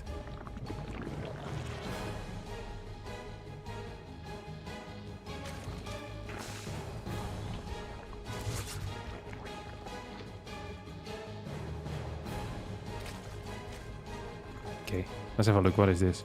It's a 3 base coming out of Dark, 2 base for Reynor. They don't win. That's not a dilemma, though. Isn't it a dilemma when there's 2 things and you need to pick between one of them? Protoss not winning is not a dilemma. There's a statement or a fact. Well, it's both. It's a statement and a fact. The Protoss dilemma is saying whether Zerg or Terran are OP. Have I missed Maru and Serral battle? Serral and Maru aren't battling against each other. Serral played against Lambo. Maru is going to play against Ragnarok later today. Alright, let's actually focus on this game a little bit. We have Dark. No speed, 3 base. This seems like a safe build.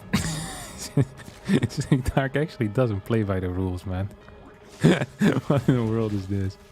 He actually just doesn't care. I think he's gonna lose the 3rd base though, isn't he?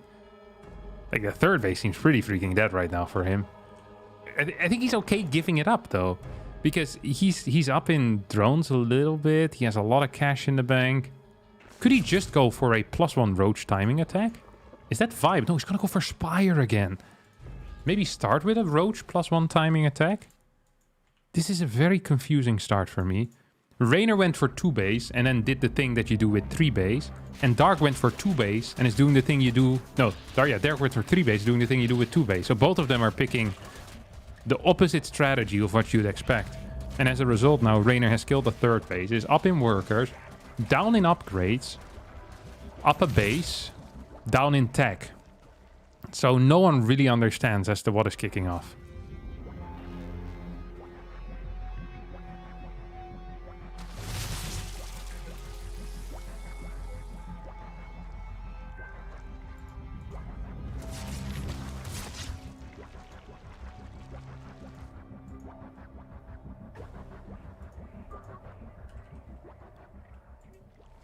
Spire's about to finish up. Okay, what was the Protoss dilemma? Who was the guy that was telling me about the Protoss dilemma? It seems they are clearly underpowered and underrepresented in major tournament victories. There was hype regarding the upcoming balance patch that didn't seem to fully address the balance concerns. Ooh, thank you, AM, for the $10, by the way.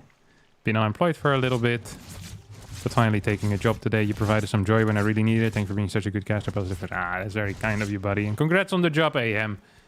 Round of applause. Let me see if I have it. Yeah, round of applause for you, my brother. Good job. The Protoss thing. Well, I think Protoss was definitely underperforming in tournaments. I don't think there's much of a dilemma there. And I also think that there were some very good changes in the balance patch that address a lot of those issues. So I think the main issue that Protoss players had, or that people perceived, was in the PvT matchup. I think the Raven change, as well as a minor nerf to the EMP radius, is going to help quite a bit. So in my games that I played against Terran, it felt much better. I think the Cyclone thing at high level is legitimately quite good for Protoss, because it makes Oracle openers better.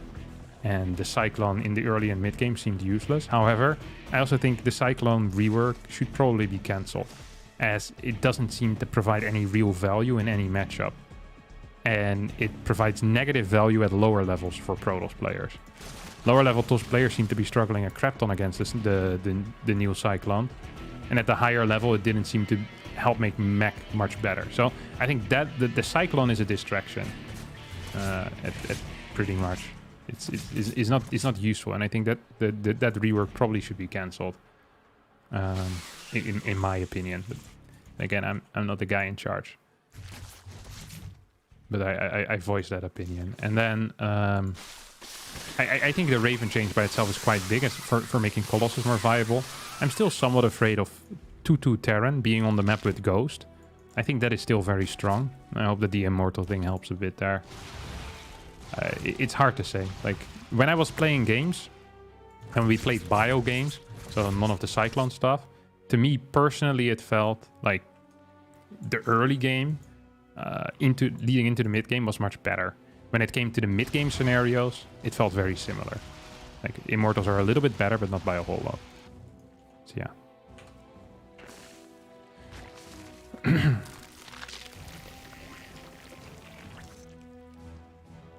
Couldn't the new Cyclone... Yeah, so the new Cyclone makes Oracle plays better in the early game, but I think it made the game as a whole much worse. So I don't see a purpose for keeping it in. The interactions in TVZ seem to be worse than the interactions before. The interactions in TVT seem to be worse. But let's talk a little bit about this game. Sorry, I'm getting caught up in the chat. This is the problem with the chat. Constantly seeking validation from people I don't know. As we have a big attack here coming out of Dark. +2 versus 1-1. This is kind of a big deal here. He's going to... Well, I think Dark needs to piss off, though. It's nice that you have better upgrades, but this concave that Reynor is taking here is massive. There's still some Miras flying around somewhere. Some good control, though. Dark here is really showcasing his understanding of controlling units. Pneumatized Carapace on the way. Reynor trying to come in with a surround. I wonder if that is viable for him. I think the one thing he had going for himself was that concave. Giving up that concave doesn't seem to quite be the play here. Once again, takes a significantly better concave than his opponent, though. Now sends in a bunch of these roaches. Dark was fighting without like half of his army as the Mutas now fly into the main base. Dark still up in upgrades and continues taking this fight. Is going to clear a lot of these Ravagers here, I do think so. We have a bit of a weird chase here with Reynor pretending to sandwich and Dark pretending to sandwich. And in the end, we used a whole lot of bread and no one is eating. 8 drones have died here. I think in a way this is an advantage for Dark because he has a bank that is plenty big. He still has 8 seconds with +2 against just +1. It's Gonna make the most out of those seconds, and now he'll be forced into probably backing off temporarily until he can reconsolidate his army. Just get everything back together over here, maybe take a fight. Don't forget, this is being played on the central United States. Ooh, this is a scary fight for Reynor. Roaches could move down here to finish this this proper surround. I think Reynor actually made a mistake. This was a bad fight. Caught in between a rock and a hard place. And both the rock and the hard place were moving into his stuff here. That was a poor fight. This is a much better concave. As I think Dark definitely came out victorious there out of those little engagements. It's Reynor, by the way, already has an infestation pit, but hasn't quite managed to tech into Hive yet. We now have a push in forward. There's a lot of just a lot of assets here for Dark in those Ravagers. So yes, the army supply is even, but the Ravager count is absolutely huge in this matchup. I almost feel like Dark should try a different angle. Just try and rotate a little bit. Oh, Reynor sends out half of his army just as Dark moves in. What an unfortunate timing. And I think Dark is actually going to get the W here with this push in. Has taken a major supply lead right now as he continues using those vials extremely well. 16 more Roaches are in production. Roach count is very close, but the Ravager count, that's really where the issue lies right now for Reynor, as he's kind of getting crushed here in these engagements. Dark continues pushing. Needs to be careful to not overstep. Not overstay his welcome. Loses one Roacher to a big bile straight to the face. As a couple of biles on these eggs are doing a good job stopping reinforcements from coming in. I think this base is going to fall no matter what happens. And Dark actually needs to be careful. He has nice reinforcements coming in from the side right now. That is some nice routing of units. Once you get on top of your opponent's Ravagers, usually life is pretty okay for you. And as I say that, supply is creeping closer. But as this fourth hatch now died, or the third hatch, I think it was initially, if one of the 4 hatches dies, I think Dark is now in a position where it can pretty much just rally across the map for a little while. Is that even true? Yeah, I think it is true, because as long as he's trading, he's going to be kind of fine. Overlords being taken out as well is nice. Not super impactful at the moment, but might be, you know, good later on. If you have nothing to use the bios on, might as well use it on Overlords. You see there's a mineral advantage here by about what is it, like 100, 150. It's not a whole lot, because really, there's a little bit of oversaturation, sure. But there's slightly more workers as well right now for Dark, or for Reynor. So it's not the end of the world. Like the income is actually pretty close, but it does add up over time. 1-2 Roaches a minute extra. That is an okay size deal. And on top of that, the main issue here is just that there's already so much supply right now for Dark. He's up about 30 army supply. Attacking into this seems scary because the concave here ain't quite great. As he's taking an 8 gas as well. There's a lot of Roaches here moving towards the left side. Queen ends up falling. Dark continues microing his little heart out. Doing a good job, honestly.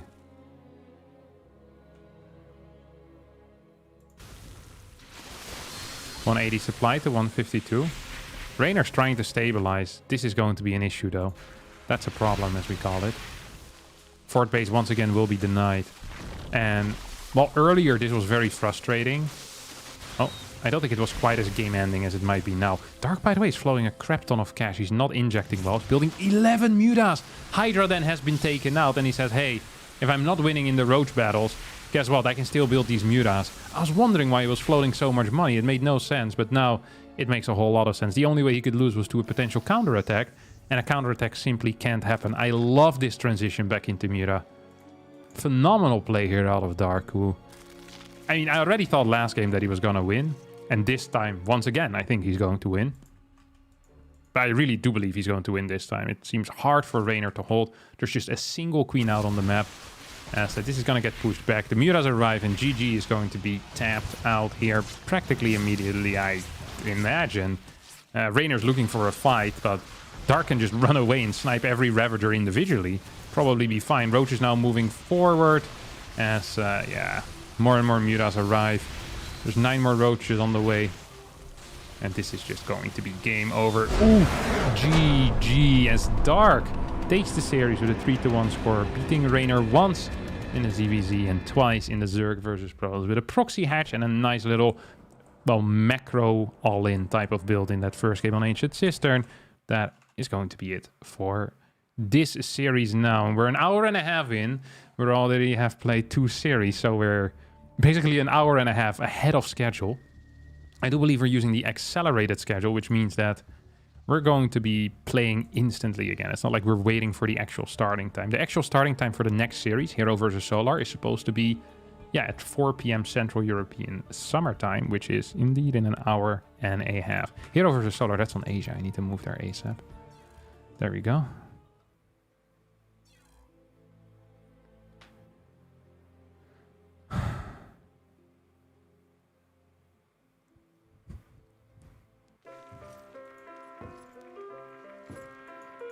You were right when you said Dark fans must be frustrated given his execution yesterday versus beating Reynor today. Inconsistent. Yeah. Dark has very good ZVZ though. I think that is the matchup where he also is inconsistent in, but maybe more consistently inconsistent in a way. Yesterday was not good. Yesterday he didn't play well. But maybe we're just underselling Beyond's performance there and we missed some genius play there. I think in ZVT, Dark has looked quite underwhelming every now and again. Quite underwhelming indeed. Which mirror matchup do you dislike the most? Easy. TVT. Of course. What? Actually, let's make a poll. Engage with your audience. Start a Q&A. Start a poll. Ask a question. Which mirror matchup is worst? TVT, PvP, and ZVC. I'm actually curious to see. Don't be influenced by my opinion.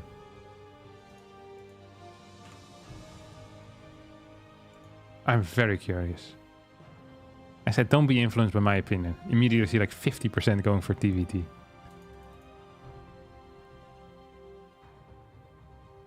You dislike all mirror matchups equally. It's a purist hater. I like that. No bias at all. Just hates everything equally. That's very good. I appreciate that as well.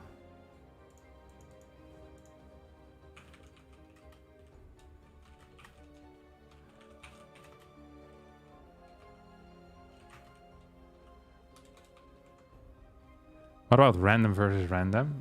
That's not a matchup. It's a concept.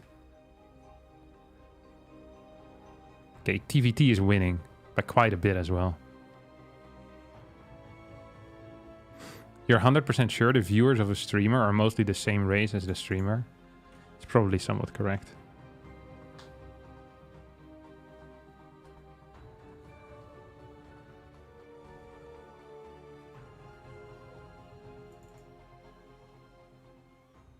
You don't like the disruptor ping pong? That is actually my favorite thing about PvP. Watching and playing. All the other stuff I'm not super interested in. Although Stalker Zealot stuff is also cool. Okay, PvP is the least disliked matchup. I'm glad to see it. 300 votes in, 26% PvP, 33% CVZ, and 40% TVT. God, I hate these guys. Make a poll about the race of the viewers? Yeah, we could do that. What race are you? Protoss, Zerg, Terran. I'll put random in there. Because otherwise the people that are random are gonna complain again.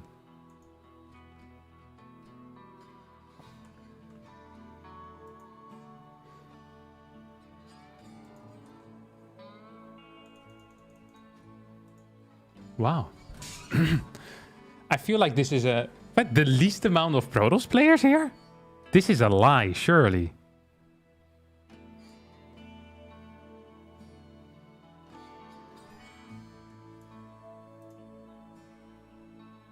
Majority of my viewers are Zerg.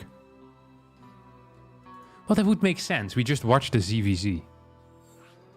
So then maybe the Protoss players and Terrans didn't stand around. This is a biased sample of my viewer base.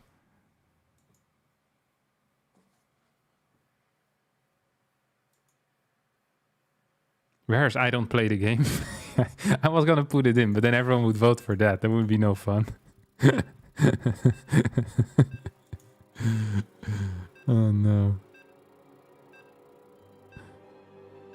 What's my favorite matchup? To play or to watch? I don't... It depends a bit on the player. I sometimes really like ZVT, but often I find it very boring. I think PvT can be beautiful as well, but sometimes can be boring. Like, it just depends a bit. Sometimes a match is really good, but I think generally, I think PvT provides a lot of entertainment for me. Yeah.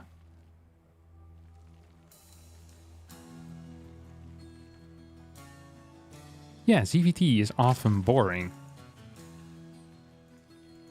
This is the reason why Terrans don't think it is boring is because they're impressed by another Terran sieging up tanks in the correct position. So you have like a bunch of brain-dead Terrans that will pretend like sieging your tanks in the same position 10 times in a row is some type of genius play. Like, you watch Terrans watch a game on Grassvan. They put the tanks, like there's 3 spots on Grassvan that are completely broken for tanks. They put them there, and then you hear the casters go, "Great tank positions!" And all the Terran fans with 5 IQ, "Great tank positions!" Like, this is something that's really special. It's like, it's like you just go into the map, you figure it out once, and for the rest of your life, you have these great tank positions. And they're impressed every single time. So this is the type of game that I'm not interested in. But then you have all these low IQ Terran players that freaking love it. Clapping at home. Tanks. Just love seeing this guy just sit back with tanks and planetaries, because that's how they play as well. Just screaming at the screen, "Battle cruisers next!" And it never starts battle cruise. They watch like a Gumio game and they become ecstatic. You know, battle cruisers, more than 2. Go absolutely bonkers in their head. It's like, this is legit what happens at home. I think the average Terran viewer... Wait, is the majority of my audience Terrans? Oh no, majority of my audience actually ends up being pros. The lowest amount of my audience is actually Terran. Okay, nice, so we can talk crap then. Always bully the lowest amount. Very nice.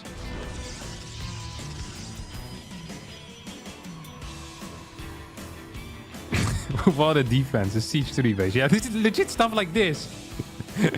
It's a great control, and you see the guy just move command 45 Marines while there's 12 tanks shooting down Banelings and Lings.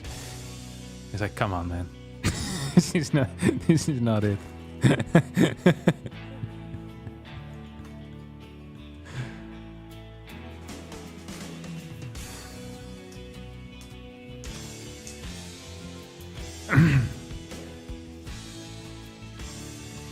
I feel like Beyond is set apart from the rest, though. Yeah, but Beyond also has some insanely boring games. Like, okay, I know I'm gonna keep coming back to Grassvan, but I remember so many games on Grassvan where Beyond loses like the first 12 Marines that he built in the game, and then he flips the switch on his head, builds a second factory, and builds 17 tanks and does nothing for the rest of the game.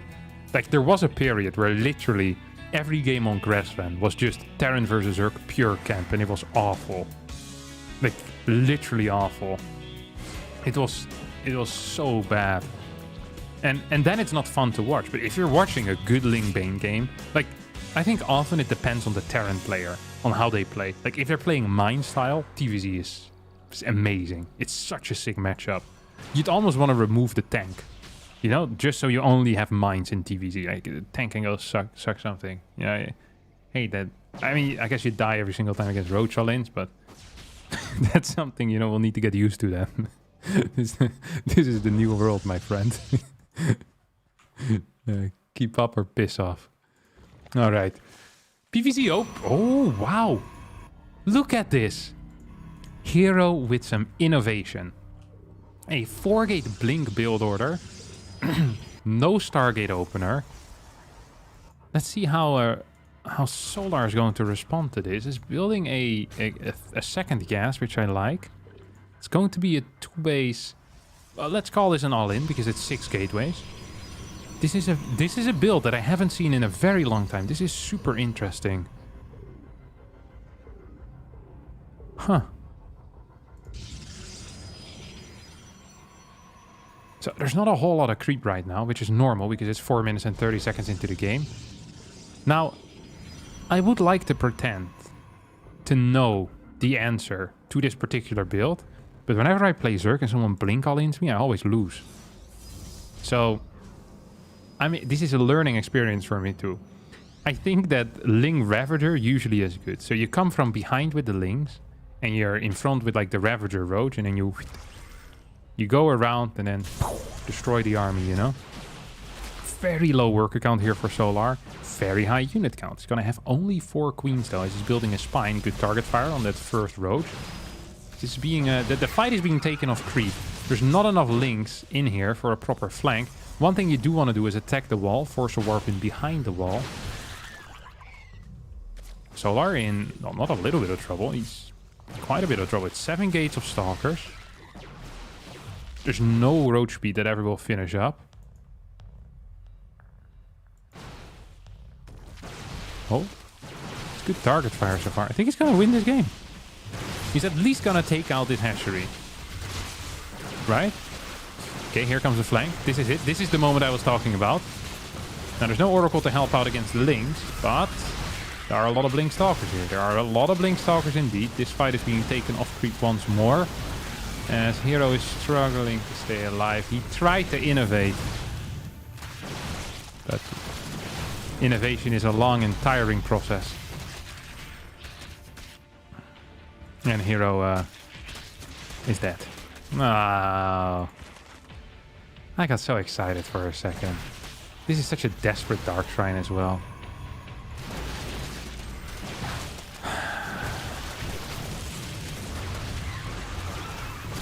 Oh, that saddens my soul. Lair starts. Good hold, of course, out of Solar. I mean, he had the perfect hold. Second gas, 39 worker cut. Theoretically, the perfect hold. Didn't have any creep up here, so it felt like that could have been a little bit scary.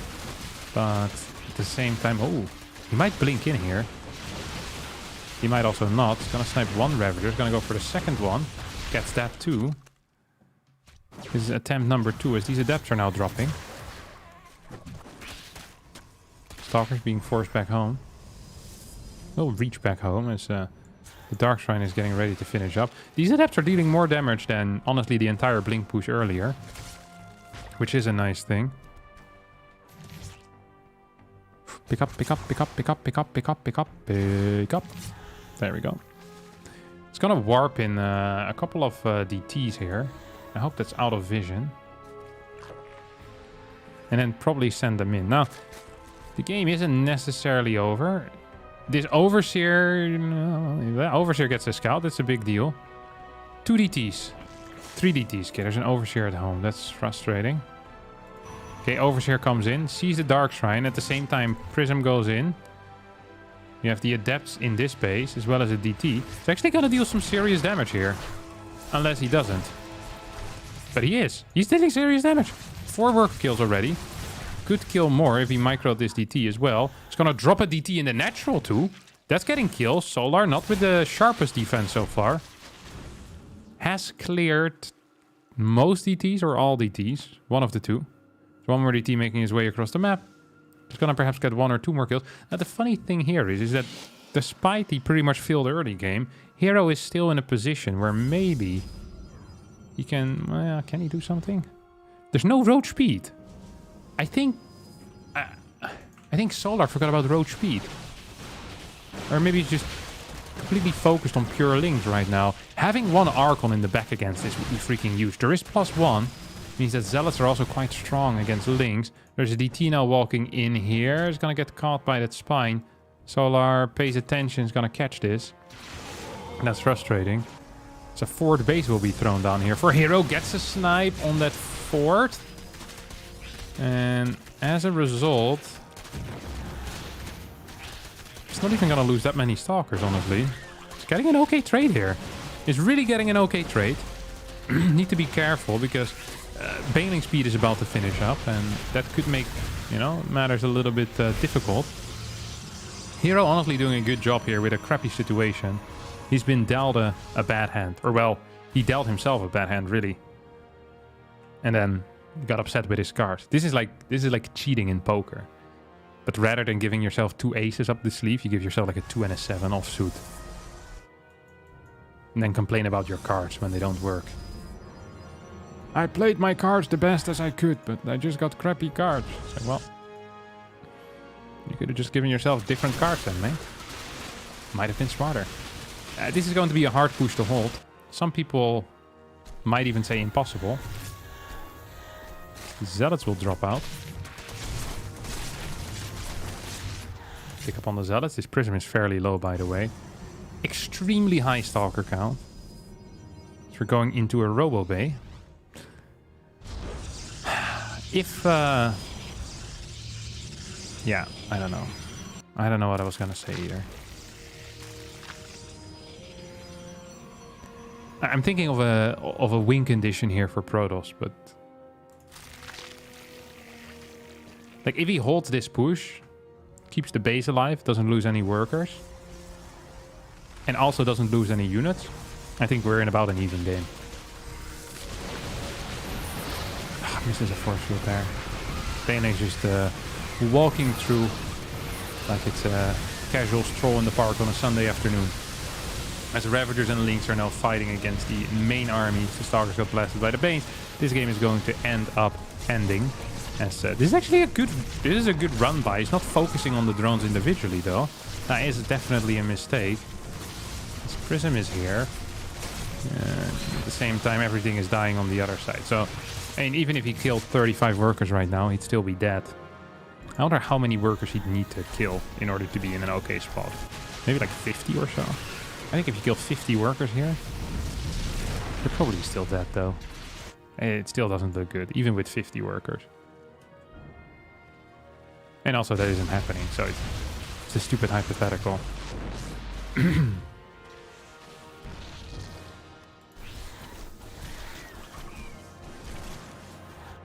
Disruptor on the base was an alternative third base. I'm surprised Hero is still in the game. But, yeah. I mean, he's really quite dead. He can try, but he won't succeed. When you try so hard, but you don't succeed. And he's definitely not succeeding. Serral can just move across the map at this point, right? Like, he can just go. He can just say, hey, let's go, mate. Absolutely, let's go. Yep. You have 22 Banes on the way. As I think it's an Observer that just got killed. 3 Disruptors. Now, if each Disruptor shot kills 30 supply, there's not so much supply left. But that also hasn't happened yet so far. Next shot gets... what was that? 4 or 5 supply. Yeah, this thing is extremely over. Hero taps out 6-6, and that's game. Is this live? No. This is a massive recording. I'm also not responding to you, but someone else that asked the same question when this was being live recorded. Isn't that freaky?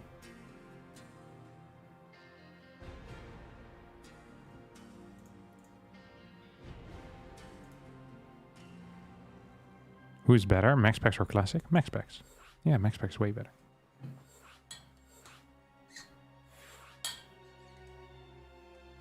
Prove it, shoe on head now. And I could put a shoe on head, but I'm not gonna do that, because I'm not an idiot.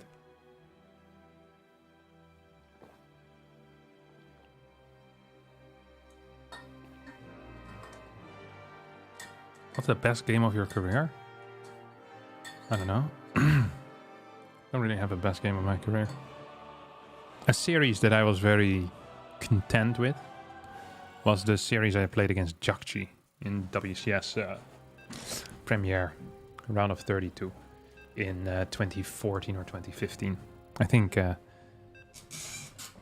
was very happy with how I prepared for that and how I executed it. Like, if I would look at the level now through the lens of current skill, it would look terrible. But at the time, I think I played very well for that matchup and for my skill level. So that would be the series, I think. Jakshi, the GSL champion? Yeah. I also think I played particularly well at a penthouse party where I think I got 4th place in the end. I had a very good run in PvZ. Actually had a very solid performance. I think I beat Serral 3-1 and then lost to Serral in the winner's match 3-2 or something like that. yeah, I was quite happy with how that all went. It's like 2019, 2018, so a while ago as well.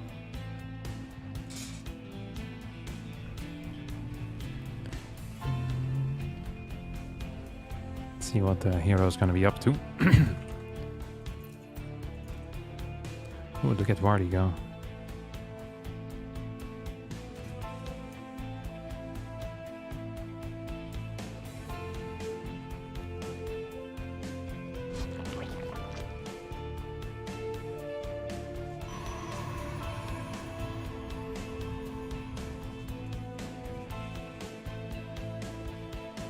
Why did Reynor play Protoss against Dark? Probably because he believed he was going to have a good chance with Protoss, or a better chance.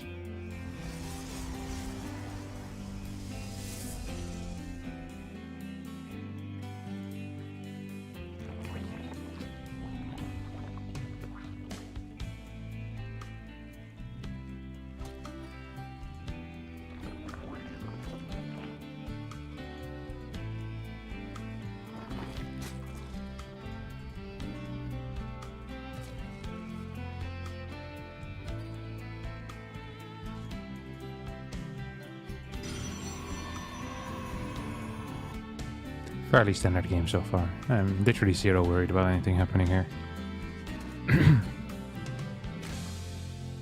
I really wish they bring back the maps in which buildings were covered in snow. That's such a specific request. I don't mind that either. This is something we can both agree on. I think it looks cute.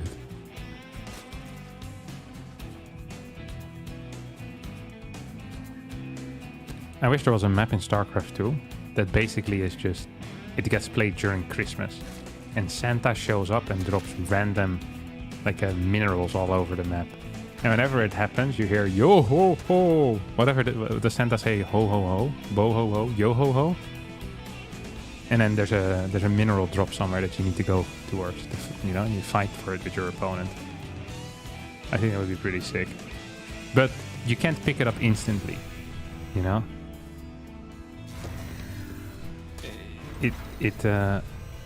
You need to stand there for like 15 seconds or so you can fight over it. I think it would be funny. Also has very little to do with StarCraft, but I would like it.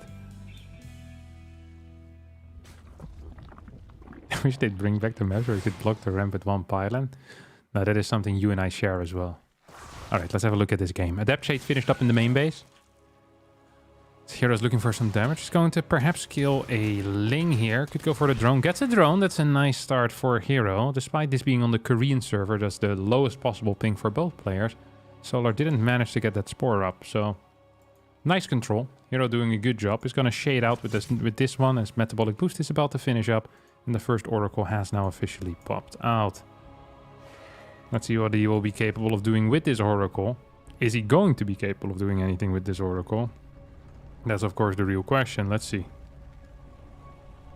I think it's 2 kills. Maybe 3. Maybe 4. No. Even 3 kills kind of pushing it. If Solar would have been a bit quicker with pulling the main queens towards this base, he might have gotten a kill on that Oracle. Yes, 3 kills is nice. This is pretty much the standard start. Has killed one worker with adepts as well though, or with an adept. Now he's going to send these 2 out on the map. He's going to try once more. Gonna get 1 or 2 Ling kills. Loving this play so far here out of Hero. Solid StarCraft 2 is gonna shade in, and there's really nothing ready quite yet. He's also just committing to the play, isn't he?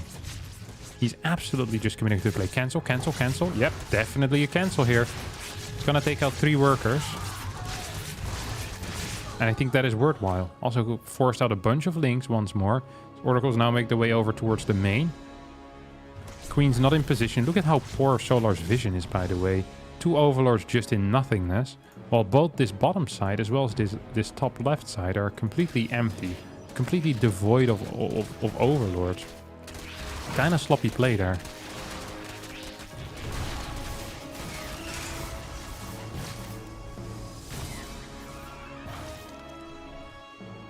Forged Twilight here on the way as well. We have a double Chrono Boost coming in.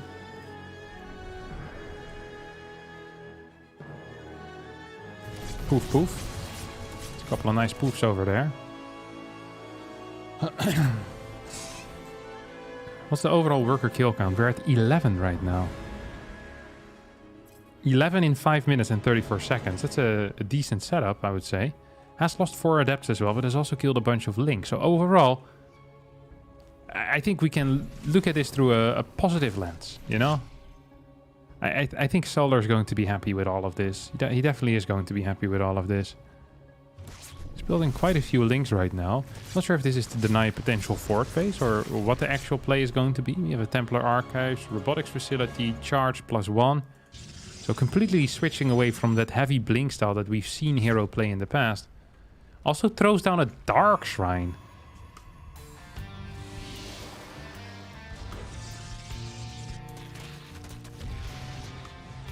Deranged behavior. It's absolutely deranged behavior. I need a synonym for deranged. Could I get a couple? I feel like I've been overusing it. Idiotic? Doesn't quite cover the load in the same way.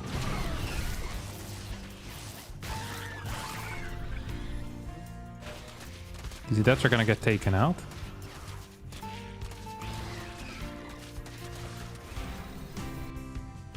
Just playing like a lunatic. Apathic. Unhinged! Yeah, deranged and unhinged. I like that. Unhinged is the one. Yeah.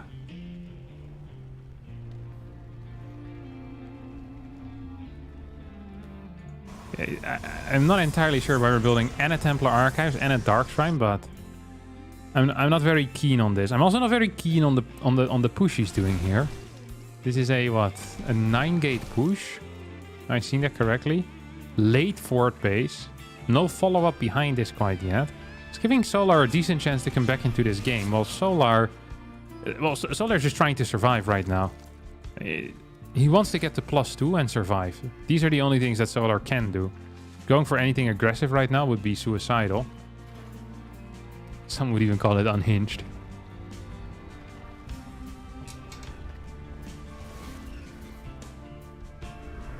Okay.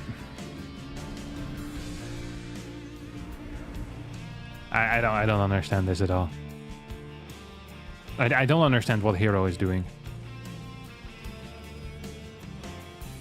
His fort base goes down so ridiculously late. He gave Solar so much space. He's basically done nothing this entire game. Is not greedy, is not aggressive, has no presence on the map, barely denied any, hasn't denied a single creep tumor yet. And now is going into Colossus after getting a Dark Shrine and a Templar Archives. I do not appreciate this entire setup very much. I give this 2 out of 5 stars, I think. And that is very low. And then I'm also being kind. Yes, really, this has just been 1 out of 5 stars. His early game was so good, and he manages to maneuver himself into a position where he's down 20 supply. His tech looks worse. His upgrades are, well, similar. It's just not good. I do like this attack in towards the main base. Solar is trying to kite against it. His army is garbage right now that Hero has produced. Like, this is awful. It consists of so many zealots. It's like some random stalkers in there as well, despite never moving out with them. Hey, don't get me wrong, I still think he's in this game. But that's mainly because Solar's been so afraid of dying this entire time.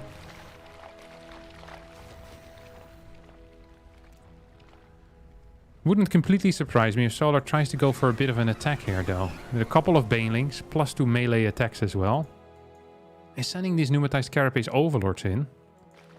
This is going to be a big push out. Like, it actually is going to be, because there are a lot of gas units in it. There's not a whole lot of creep. And the Vipers are still, well, pretty far away right now from finishing up. +1 range starts. This Spire is not going to be for Corrupt. Well, it's going to be for Corruptors, but mainly to get Brute Lords afterwards, in my mind at least. Solar's gonna have a hard time defending this. Like a really difficult time. Zealots should not be in the main army, at least not too many. I think a run by is absolutely key here. This is a good move. I love this. The way that he's attacking is brilliant. The army composition seems fine for the moment as well. Wait, did this get taken care of? Not quite yet. You have another Zealot Warp in here. This is some nice play here coming out of Hero. Also managed to stasis a large portion of this army. Solar makes the mature decision here to just give up this base, at least for now. Losing a bunch of drones, and I think it's looking fine. Yeah, Hero is starting to look better and better. Viper's now finally on the way. Hero moves back home. Hey, that's playable. I think it's important for Hero to add in a Templar or two as well at this point. Like a high Templar, that is. Thank you, by the way, Catbird Sis, for the 129 Swedish kroner. Please don't nerf the carrier. I'm barely 3.2k MMR, and this is only because of the carrier. I'll keep it in mind. Now, I can't be bribed, but I do respond well to monetary gifts, so... keep that in mind.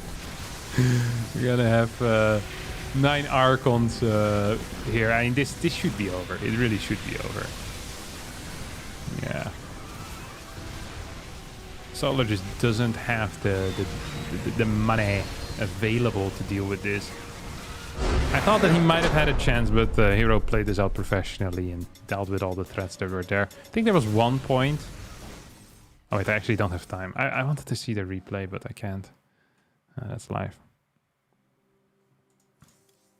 Like, yeah. There was one point, I think, in which Solar might have had an opportunity to turn it around, but the early game for Hero was so good. And Solar then played super safe, and it's just hard. It's really hard. He stayed alive for much longer than I thought he should have. Like 12 minutes, 12 seconds after that particular early game. I think we can all agree that that's nice.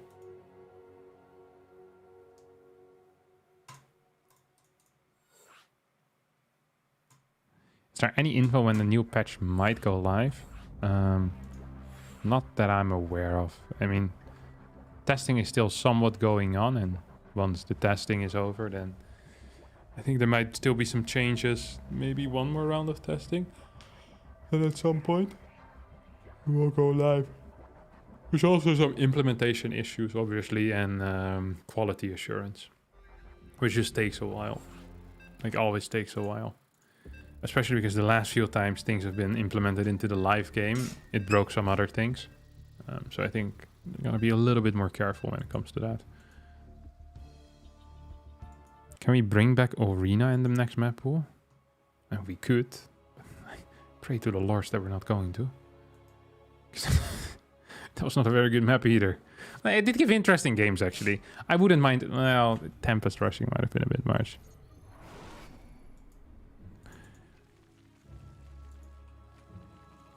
Hero does nothing all game, disappoints Harstem. Well, he won the early game. Like, he won the game in the first 5 minutes, basically. That's what I said. And then the rest of the build, I wasn't a huge fan of. I felt like it gave Solar more opportunities than Solar deserved in that game, given how poor his early game was. So, I mean, Hero always was in a good position, though, because it was technically impossible for Solar to ever move out. Solar also did a poor job spreading creep, which spreading creep allows you to delay your opponent's move out, even if you don't have units. Hi, Captain. Is Haas in this tournament? No, Haas is not in this tournament. Generally, unless it's like a tournament as a regional qualifier, Haas usually isn't playing in it.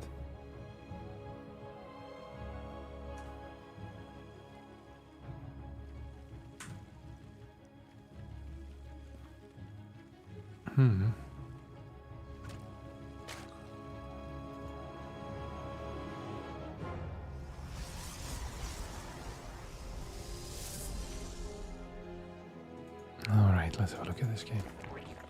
What are you doing, Mr. Hero? Denied the natural, as he always does. I'll follow it up with a Nexus here. And hopefully... I mean, I'd love to see another, you know, kind of out there build like you did in game number 1 with those Blink Stalkers. I think it's unlikely, especially after the success of the last game. Like, it just kind of completely destroyed Solar. 21 Cybercore. That is quite interesting. I'm gonna go fill my water bottle real fast. Give me a sec.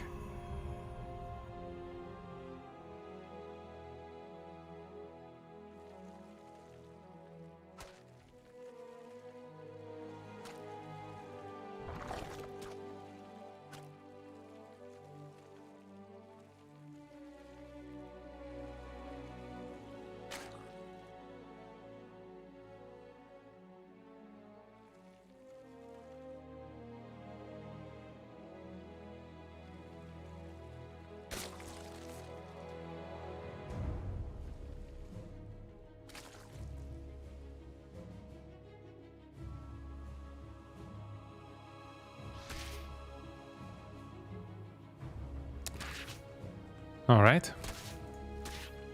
Here I might actually end up losing this worker, by the way, which would be fairly unfortunate. It's gonna be close.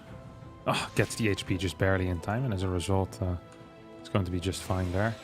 Adept now making his way across the map, as one link did also sneak in. It's gonna scout that Stargate. Solar very well aware as to what is happening. Question now is how's he gonna deal with it? That's always the question, of course. And thus it also will be this time around.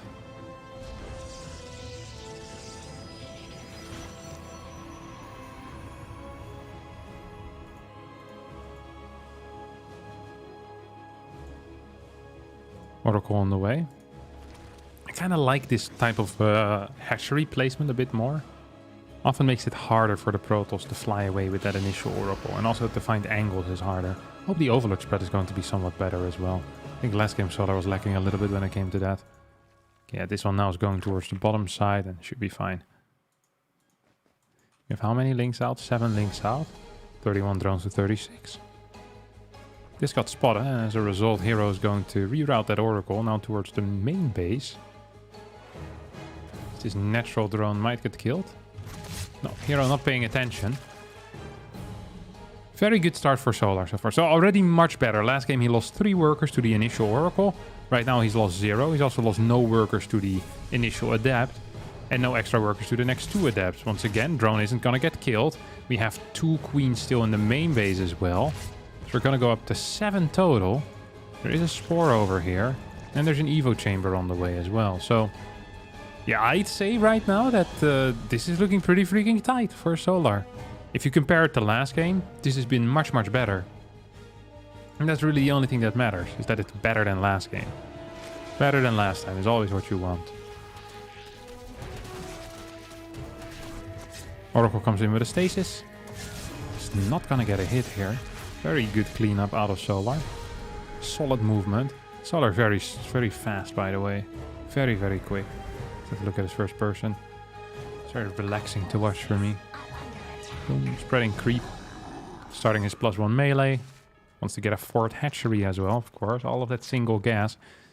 And we'll throw down that Roach Warren too. Most likely. Ooh, Hero. Switching it up with a late Fleet Beacon plus 2nd Stargate. There's a bunch of Adepts out here. As we see Solar trying to move into position. Roach Warren gets constructed 5 minutes 25 seconds into this game. 3rd base might be toast. Now, generally I like toast, but not sure if Solar's going to enjoy it too much this time. Oh, almost mispositioned the hatchery. Luckily got cancelled because there was Queens on the way, or because he tried setting it up again. Fleet Beacon on the way right now, as we have 6 gas being researched. 5, 6 Adepts as well coming out. This could actually deal some damage. It could also kind of fall flat on its face. You see Solar heading up towards 5 gas, maybe get a 6th even. Yeah, it's definitely gonna get a 6th. It's interesting. I wonder if Solar is aware as to what is kicking off. Well, it's not aware that there's going to be 5 Adepts in this position. We have a recall instantly. 1 Adept goes down. Is he gonna move out again with these? I don't think so. Robo plus Twilight? Okay, now you've piqued my interest.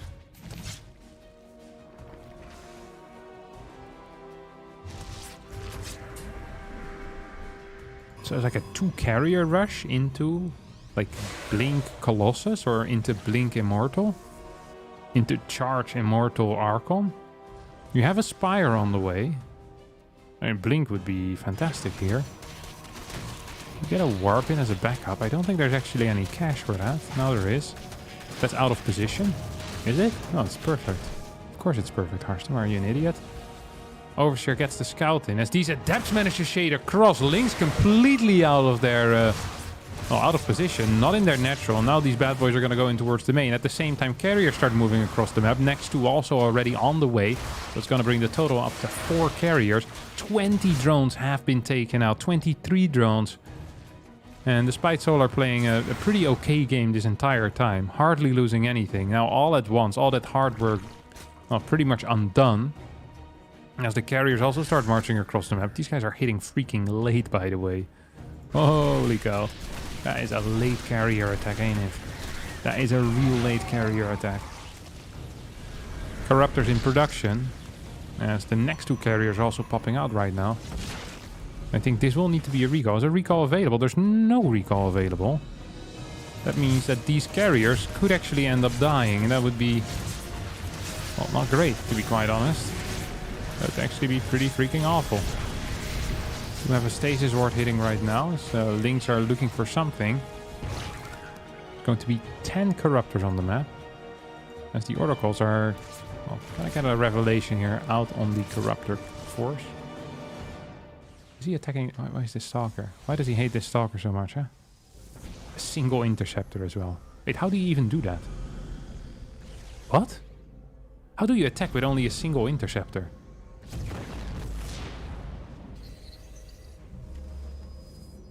I've never seen that before. Because if you A-move something, all interceptors are gonna go there. If you hit a stop command...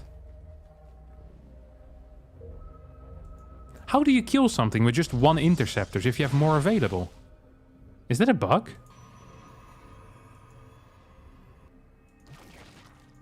Because if you use a stop command, then they won't come out. Maybe you just A-move on it once and then move command away. Then not more of the interceptors come out. But the one will continue fighting by itself. Because it's still in least range. Maybe that's the way. You right click. There's a lot of stalkers out there. I mean, this situation is obviously great for Hero. Let's not pretend. Hero's just massing stalkers at this point. Has the carrier backup. Probably just gonna win the game. I genuinely like this build as well. We've seen different variations of this as of late. And it tends to work out quite beautifully. There you go, could snipe 1 or 2 of these corruptors perhaps. Doesn't really want to though, as he's using all these stasis wards. Well, there's only a single oracle left, but still using the stasis wards from those. Now we might actually get a kill or 2 here on these corruptors. And with 4 carriers out, this is actually kind of scary. It's only 8 corruptors against 4 carriers. And we have a blink forward. That usually is the sign, a telltale sign that it's time to leave the game. Because, well, if your opponent is blinking in, it probably means they're very, very confident. Because blinking in is just awful. It just tends to lose your stalker. GG gets called. Solar loses the game against an innovative play here out of Hero with that carrier into blink. We've seen that out of Classic quite a bit. Classic usually follows it up not with an all-in, but actually with a storm move. So you'll go into storm from there. So like blink and then storm. So pretty much reversing the order of things. Which is kind of cool, but yeah, this was also nice. I did appreciate this. Oh crap, I got a bunch of donations from the same dude. Who's better, Hero or MaxPax? Yeah, I think MaxPax is better. Then you ask, will MaxPax ever get better than Serral? I think so, yes. Yeah. I think MaxPax is on track to become the best player in StarCraft 2 worldwide. I think within a year and a half, he's going to be the best StarCraft 2 player. I'd be surprised if he isn't. And then the final question was, is MaxPax in the top 3 best StarCraft players right now? The answer to that is no. Yeah, thank you very much for the Ron. The Romanian Lu. If MaxPax was Zerg, he would be the best already. Not necessarily true.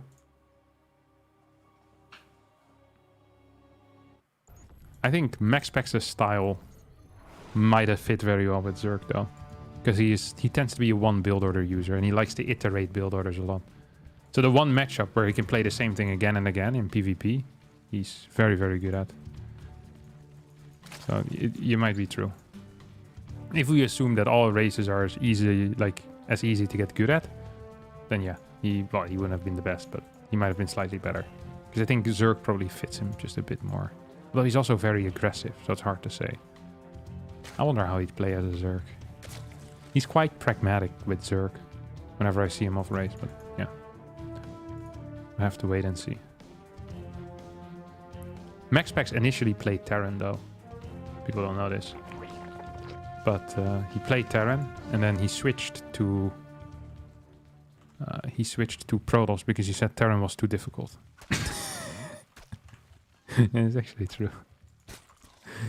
He said he couldn't beat Protoss with Terran, and he switched to Protoss and still managed to beat all the Terrans. And I was like, this is good. I like this. So then now he's stuck with TOS.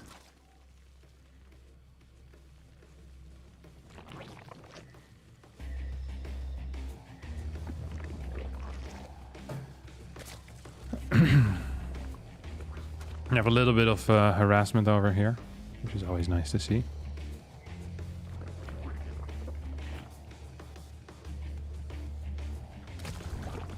It's not going to be super big. Takes the minerals a bit too early as well. But yeah. Is MaxPax the best EU TOS? Yeah, it is.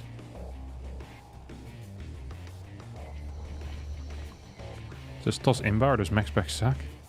Oh, probably back then he really sucked, yeah. I think it was like 4.8 or so. But like there's loads to improve, so I was Terran at that point.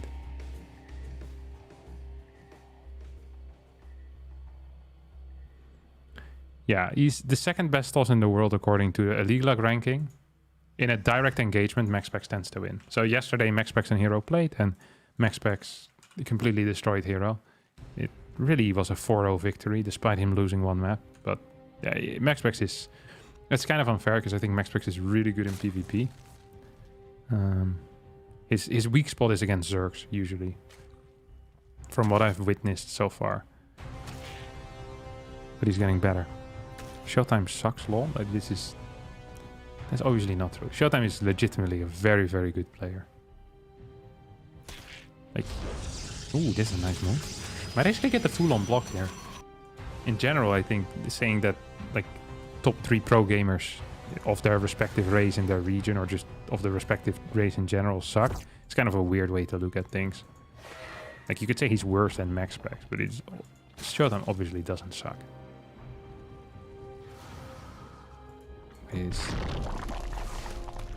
Of course, context is always important. But yeah, I don't think it's true. This is actually kind of a big move. Managed to get a complete deny here on that base. Solar now has the triangle set up. We have a Void Ray as the first unit.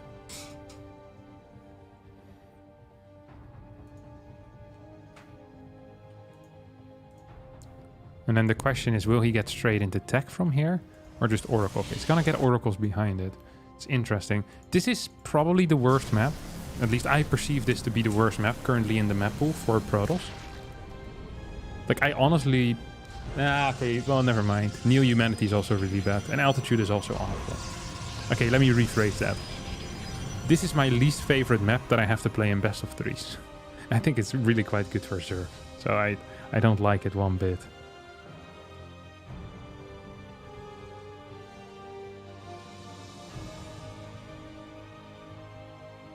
Okay, we have the Void Ray moving across the map.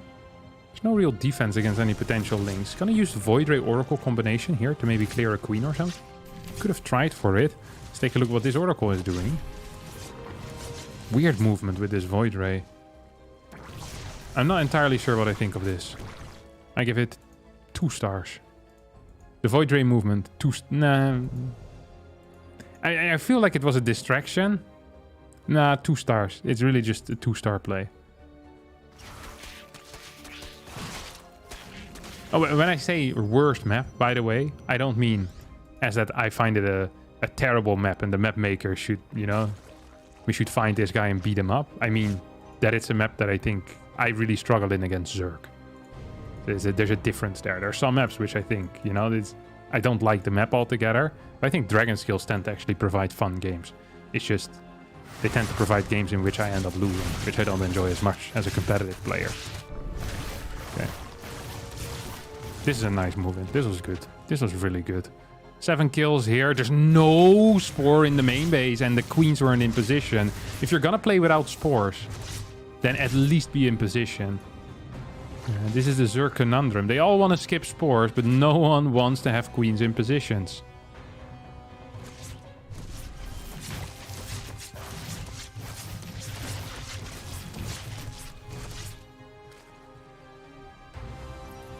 "13 drones killed." Now this is a huge move.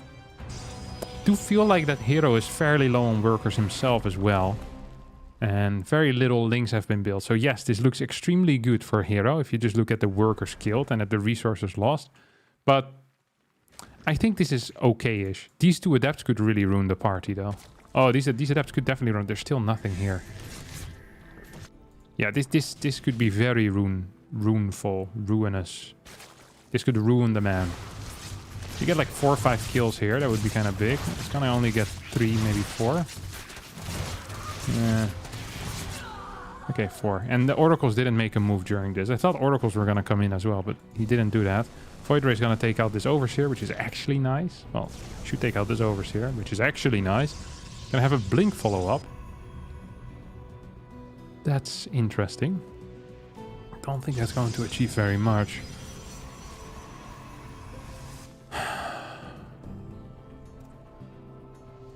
Robotics facility, second one. Oh, he's going for his Colossus all in. Ah, so then we have a little bit of time to talk.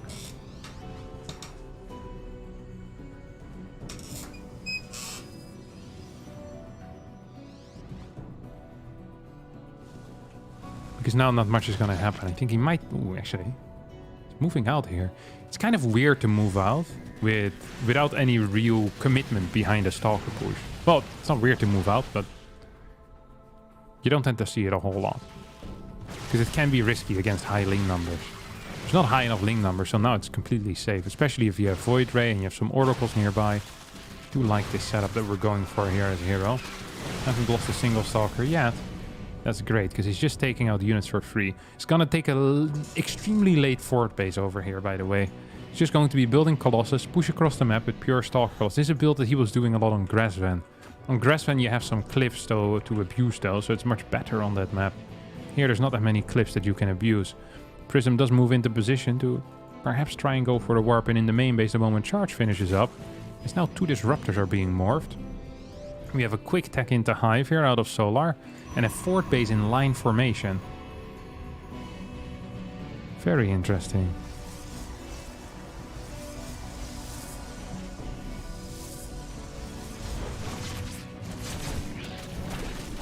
Link started attacking the spawning pool there.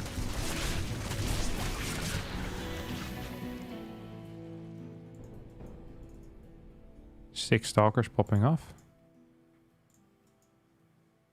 2 Vipers are here as well. It's a weird setup that Hero is going for. I'm always a bit confused by his setups. And that's once again the case. Wait, did he end up cancelling the thermal lens altogether? Yeah.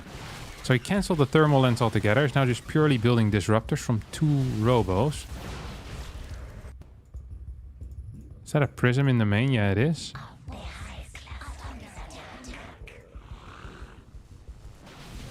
I'm just really confused, to be honest. Like, really confused. I don't quite understand what's going on. He's gonna push out. There's no bailing speed, which also confuses me. There's no bailings, which worries me. I think Hero might just walk across the map here and straight up win the game. Now, there are 2 Vipers, but there's 6 Disruptors. No reinforcements in this army, but also legitimately no Banes. And the no Banes is a real issue, okay? The no Banes definitely is a real issue. Oh, that's a good abduct. That's another okay abduct. Oh, I prefer the abducts while a Purification Nova is flying, though. These 2 more Purification Novas are going to connect. There's a lot of cash in the bank for Solar, but he can't spend it. And the Zealot run by is also dealing significant amounts of damage. I think Hero's about to pick up this game and win the series. This has been a very weird series, as Hero does win it. I don't know. This is the thing, and when Hero plays, his builds don't look so great, but he deals so much freaking damage in the early game that it legit doesn't seem to matter. Like, I think it must be really hard for him to kind of test if his builds are good or not. Like, I kill 4 workers in the early game, and then I play an even game. Hero kills 25 workers in the early game, every single game, and then plays an even game as well. It's like, wait, something is going wrong there. But Hero can't really know that because he's just winning anyway. So it's like, it's really hard to improve your stuff if you're always winning, it feels like. And sometimes I think Hero suffers a bit from success in that way. Whereas like, well, you know, I feel like all of that could just be a bit tighter, but then his actual unit control is freaking bananas as well. Yeah, I don't know. Yeah, he's obviously a much better player than I am, but some of the builds is just like, man, that looks rough. But win is a win. W is a W after getting those 25 kills or whatever he got with the oracles and everything. I mean, life is gonna be okay. Up next is Maru versus Ragnarok. Who do you favor tomorrow? Maxpex versus Cure. Oh, wait. It's Maxpex versus Cure? For some reason I had Maxpex versus Clem in my head. I favor Maxpex, yeah. I definitely favor Maxpex. I still need to send Maxpex some replays, actually. Good reminder. Since Alphastar was very successful, why aren't players and pro players copying its composition? I think Alphastar was successful despite its unit composition, not because of its unit composition. And thank you once again for the 100 Romanian lei. So, I also... Like, Alphastar had good mechanics and was very accurate. And I think with good mechanics and being very accurate, your compositions are fairly irrelevant up to a certain level. Like I just don't think it would have mattered so much. Like theoretically, it was playing a lot of things wrong, like just completely wrong. I think, and it's not because I'm a stupid human and I didn't decide and didn't understand his genius. Like I think the Protoss had certain interesting concepts, but even there. Overall very unsafe play, overly greedy, too high on probe saturation often, inefficient build orders. Like the fact that it still had inefficient build orders was interesting in my mind. Yeah, I mean, it's so weird because it's very hard for me to talk about All-Star without being kind of negative about it, but what they did was super impressive in my mind. It's like they created like it wasn't cheating, you know, it didn't have full map vision, it didn't see invisible units as they spawned. It's like what they did was super impressive, but strategically speaking, it was irrelevant. It didn't innovate anything. Like it had very good mechanics and it had a lot of things that were good, but it still struggled with a lot of the things that AI usually struggles with. Harassment, things like that. So yeah, it's rough. I think Parting was by far the best micro TOS player, maybe even overall best StarCraft 2 micro player. Do you know if Parting will return after the military? I doubt it. I don't know. He might stream. I don't know how much longer he still has. Let me check his Liquipedia. I spoke a bit with Parting. But he tends to change on what he wants to do. Okay, so it started on the 24th of March. He's coming back soon. It's like it's 1 year, 9 months. It's coming back in 3 months or so. Yeah, we'll see if he'll come back. I would like if he'd come back. He'll probably play a little bit at least, but I'm not sure how actively. Wait, he's already finished? Oh, it's just 1.5? I thought it was 1 year, 9 months. God, I know nothing.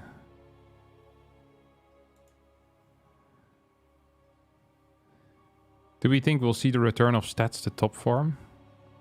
I don't think so. I haven't seen him play in quite a while.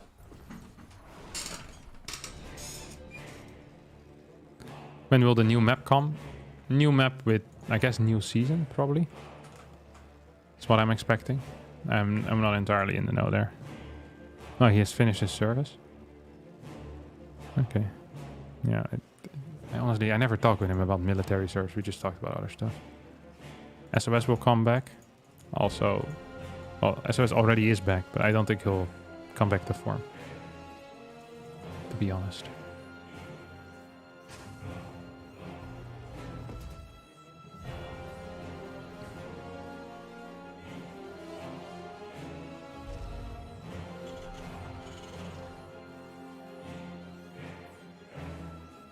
Now Zest, that I'm excited for, but that's also still quite a bit now until our boy Zest comes back.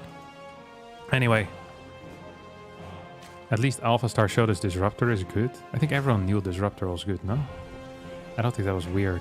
Like, I don't think that was new information necessarily. Like, Disruptors were one of the most used units, at least when I was very good in 2016. When I won my tournaments, a lot of that was on the back of Disruptor. Freaking love the Disruptor. Like, I actually think there's no strategical influence that Alpha Star had on the meta game at all. Like, there's nothing that Alpha Star did that hadn't already been done where we were like, okay, we copied this. Because when it comes to high-level StarCraft 2, the only thing that matters is the specifics. So, if Alpha Star would have started playing Mass Void Ray every single game against Zerg, but done it in a very inefficient way, and then 2 years later, Mass Void Ray becomes popular, then you could say, wow, Alpha Star was ahead of its time.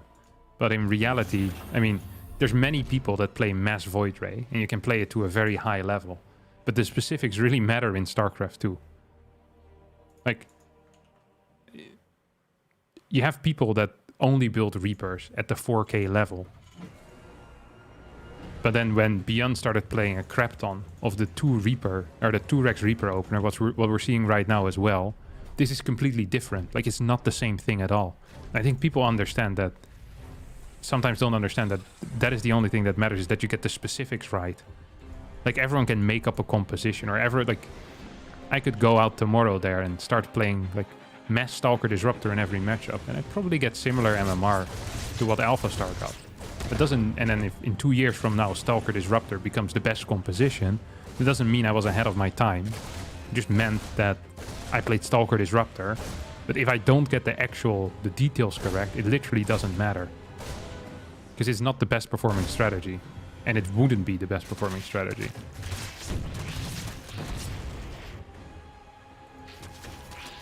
Just an interesting move here. We have a 2 Ling run by. This has gone fairly poor here. For Maru, he has killed nothing and lost 2 Reapers. Gonna lose a 3rd if he ain't careful. Just gonna throw down a grenade. Poor control here out of Ragnarok. Oh, Ragnarok, you beast!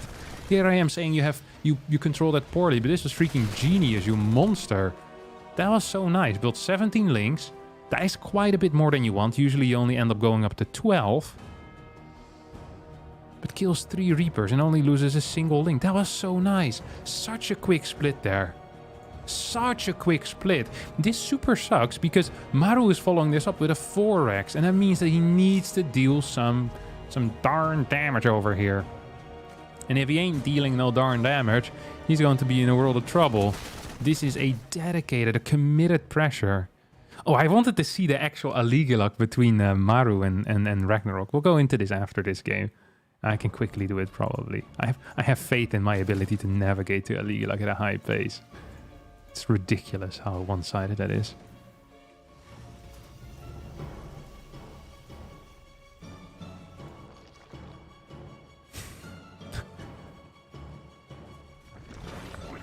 I don't know what this is. Why is he building the 2nd gas on his 3rd base? When this type of stuff happens, all the other Zergs get like an aneurysm. It's like it makes their blood boil. They get so angry over this type of stuff. This is inefficient! And a bunch of mouth breathers. Alright, 18 more Lings on the way. We only have 5 Queens, which is fairly low. 26 more Lings on the way as well. 15 plus 26, that's a lot of Lings. What, 41? Yeah, that's 41 Lings. Holy crap. 22 Marines with Combat Shield and Stim. Maru will need to control this well. I wonder if Maru is going to commit with this. I don't think he will. There's plenty of units out right now. And I am kind of afraid here for Maru. I am kind of scared for Maru. I think Ragnarok might be overdoing it, going up to 62 links.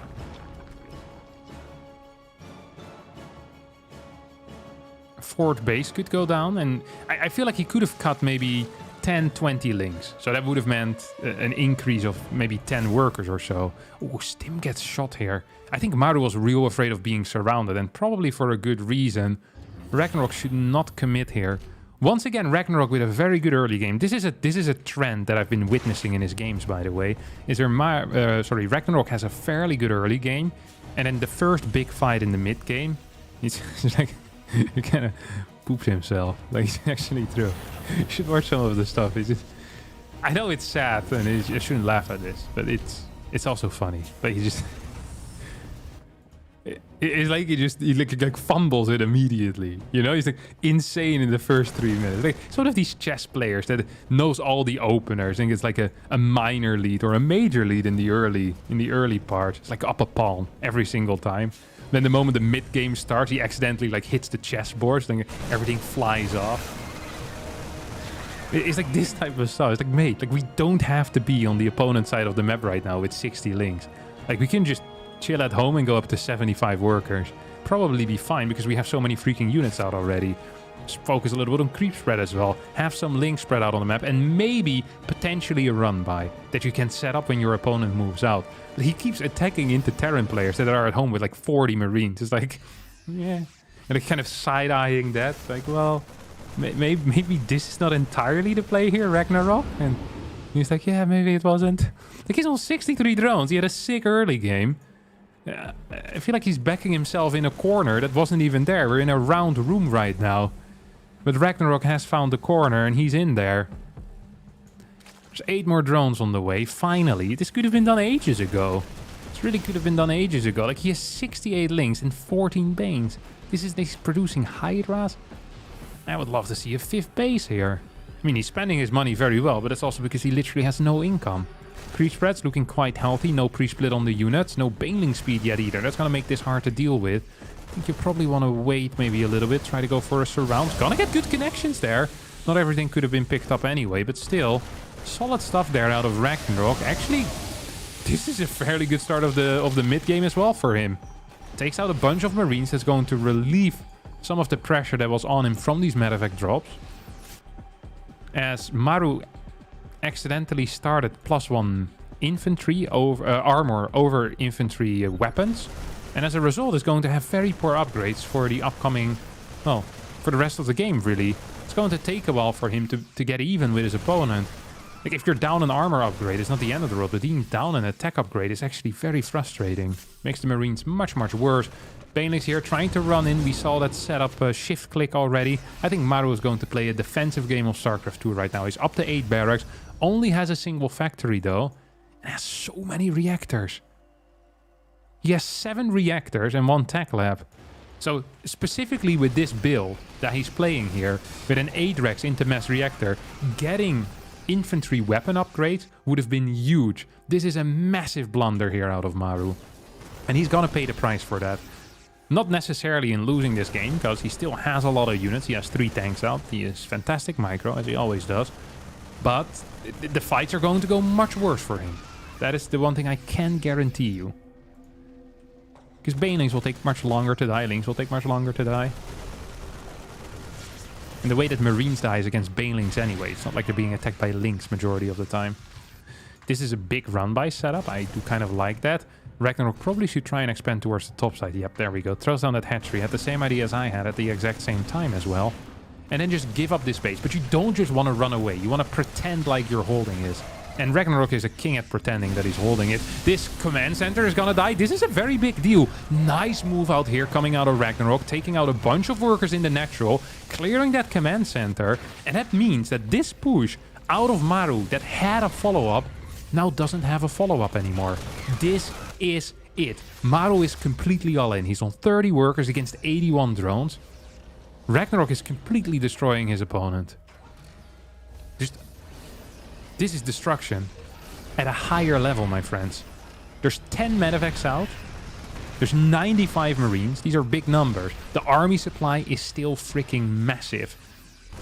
Right now, Ragnarok, waiting for these upgrades to finish up, is setting up a flank already, has an insane amount of banelings here, and there's only 5 tanks. If the Lynx can tank some of these tank shots and get the connections with them, that would be huge. But the Marine count is basically 100. Here come banelings, now coming in with a flank as well, as he's not quite going to be capable of catching these Marines. They do get to escape, but I don't think it will matter. The Bane count is too high, as a Ragnarok here on Grassland, definitely a Terran-favored map, is going to take map number 1 against his absolute rival, his nemesis in Maru. As I wanted to quickly go into the Aligelak thing here. Ragnarok, Ragnarok does whatever a Ragnarok does. This ain't real. Wait, I'll join the lobby and then I'll show you guys. Is this live or just a replay cast? No, this is live. It's going on right now. It's going on right now, brother. Okay. Here we go.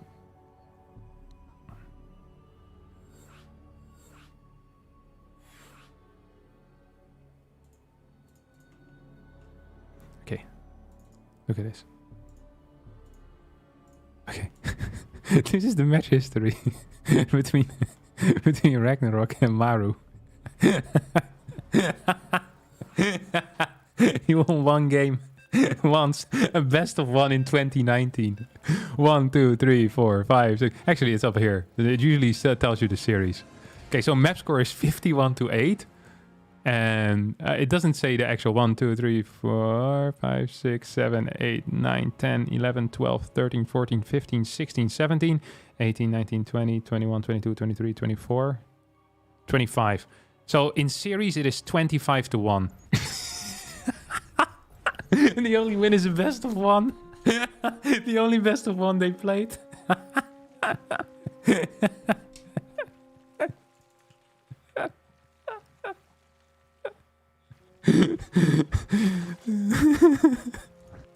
You can't make this stuff up. Oh, he's got a proxy. He's actually got a proxy.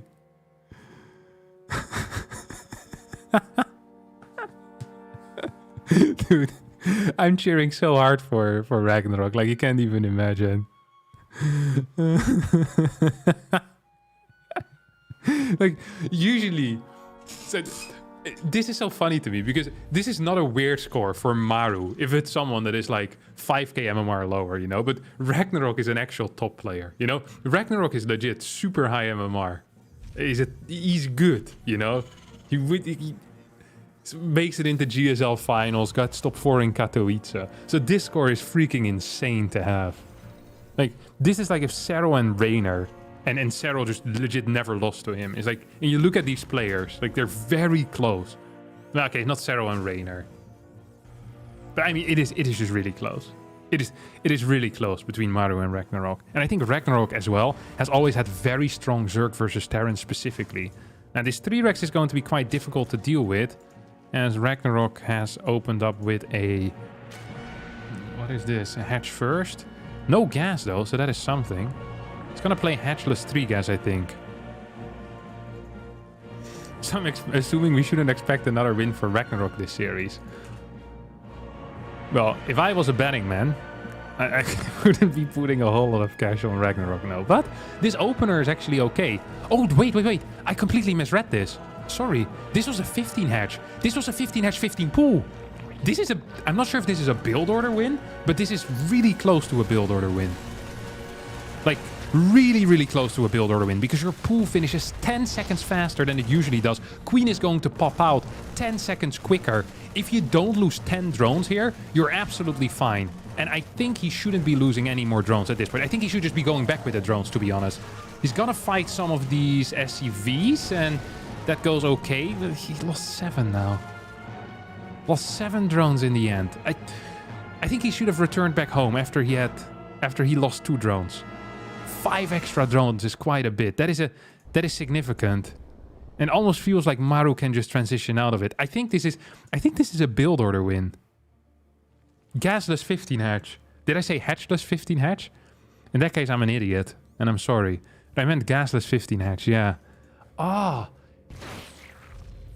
I don't think Ragnarok has ever won 2 maps in a series against Maru.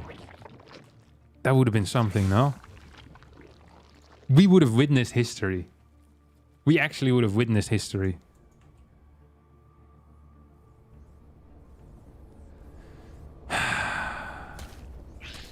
Links are gonna go across. Wait, there's a lot of links. This CC's done. As in, it's gone. Not it's done, it's finished. It's out. This is a big deal. This is a huge deal. These Marines also cannot go back home. I think Ragnarok is super far ahead still. Oh my god, I completely miscalled this. I thought he might be in trouble, but there's no Marines. There's no Marines at all, and these Marines are now gonna die. Well, holy crap, Maru's micro is cracked. There's 3 Marines against 8 links. Usually I have 3 Marines against 4 links, I already lose. Yeah, he's actually cracked. This guy's actually cracked. Like, legit cracked.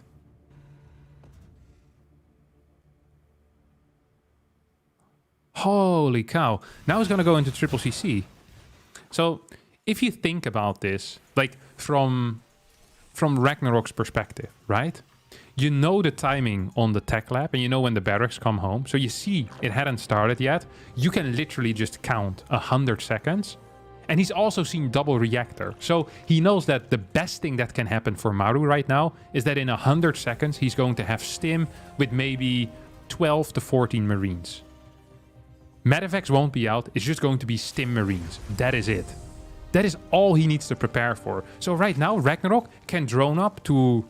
well, the infinite, basically. Because everything before that, that's going to hit without stim, the only thing that can happen is that he'll lose an overlord to it. Or perhaps that he loses a creep tumor. But just the spine and the queens are going to be enough against stimulus Marines at all times. So by the time that Maru is going to hit with anything, Ragnarok probably should be done droning, I think. Especially because this is reactor-reactor. If this was reactor tech lab, then there could be combat shield and maybe a slightly harder hitting push. I think that would be a worse call out of Maru, because that would delay his factory and also would delay his starport. He is in so much trouble. If Ragnarok were to play a 1-1 roach timing here, I think he might actually... I think we might be seeing it. I think... Now, I'm not one that's quick to say that history is being made. But I personally believe that history is being made right now. Like, we were there, you know? People are going to be asking this. And this is going to be like one of the major, like, historic, you know, the big events. It's like, where were you when Ragnarok took a second map? And it's like, I remember. I was at home, sitting in front of my computer with a light that was a little bit too bright on my left side and an open door towards my right. It was a warm day in early September.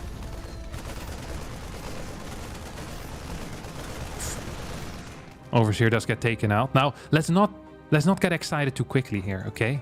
Let's manage our expectations. Over their long period of fighting against one another, I'm sure that Ragnarok has been in similar positions. And he's fumbled them before. And he'll fumble them again in the future. But as a people, all we can do is hope together that today will not be that day. And we are getting our unique experience. Custom crafted by Maru and Ragnarok here on Neo Humanity. Loses 5 roaches for free. Also puts in a queen in there. It's not a great start. Killed 4 Marines, lost 7 big units. Come on, Ragnarok, we're all cheering for you, brother. The march across the map has now started. There is a tank. Please don't attack into the natural. Please don't attack into the natural. Please don't attack into the natural. He's attacking into the natural.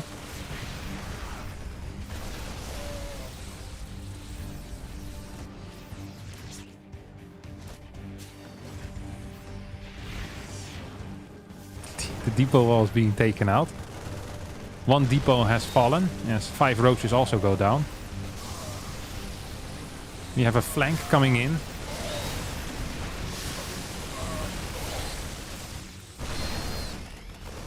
As Maru is... yeah.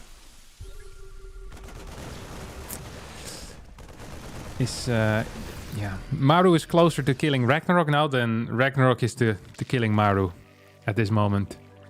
Fort base on the way. Is getting built on position, which pretty much tells the entire tale.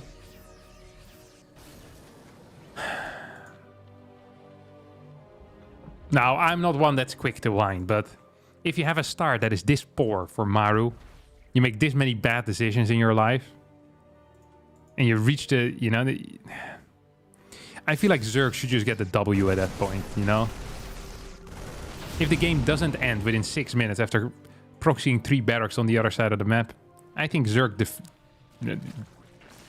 deserves it. They just deserve it. The double drop is heading to the main base. Roaches are moving in position. There's not a whole lot of anti-air. There is an infestation pit on the way. As the streak that we started, I think it was yesterday, of roaches not doing anything at all, continues here.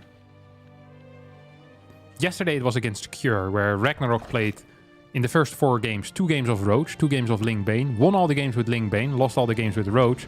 So that trend continues, as Maru now is almost up in workers, is pulling ahead in upgrades, has a base up on his opponent. Well, not a base up, but even amount of bases, sorry. The tank count is also still growing. I mean, we're gonna go into Banelings, but there's no Baneling speed yet.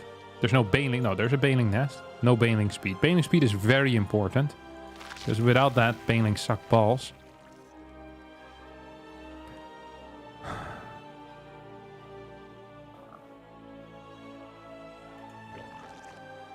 Hydralisk then on the way as well. Ooh, this Overlord's gonna die, isn't it? This is the thing with Maru, he just finds stuff around the map. He's so annoying. God, gotta hate that guy. Gotta hate that guy. Infestation pit now on the way. Already done, sorry. Hive is almost done. I'm not sure I said infestation pit on the way. Banelings coming out. It is possible that Maru pushes out with a maxed out army, by the way. It's also possible he's gonna sit back. I think Maru might be confused as to what his position is. I'd be confused if I were him.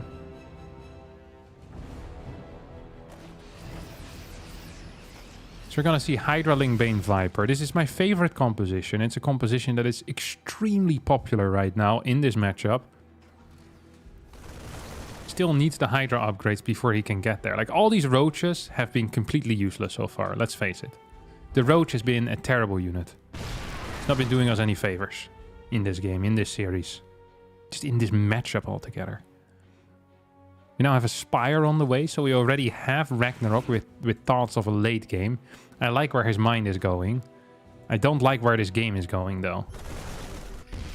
Maru's now starting to move towards the bottom side of the map. The one thing I think we should criticize Ragnarok for is that he has pretty poor creep spread so far. Well, Maru has killed 0 creep tumors. There still is hardly any creep. Okay, well, there go the first creep tumors. Wait, they don't show up on the units lost. Wait, I thought they used to. Wait, what? Creep tumors used to always show up. I wonder why that's not the case. So maybe he has killed a lot of creep tumors. I mean, I've seen him kill them already. Otherwise, it would be more active tumors. Alright. Disregard everything I said in the past 2 minutes. It's all been fake news. This is my official retraction of that.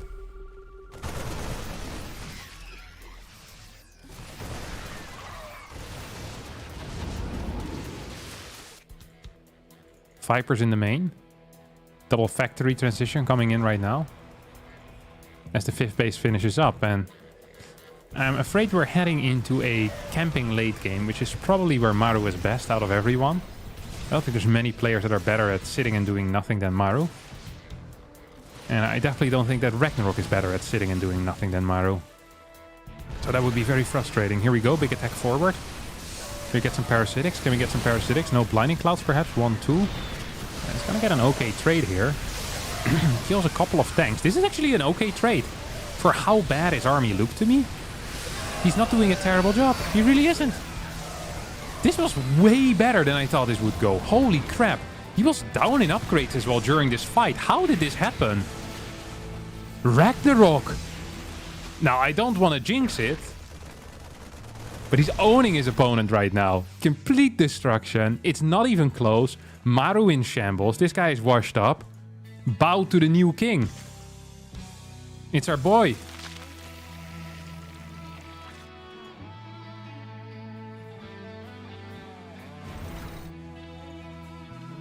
Three new Vipers on the way.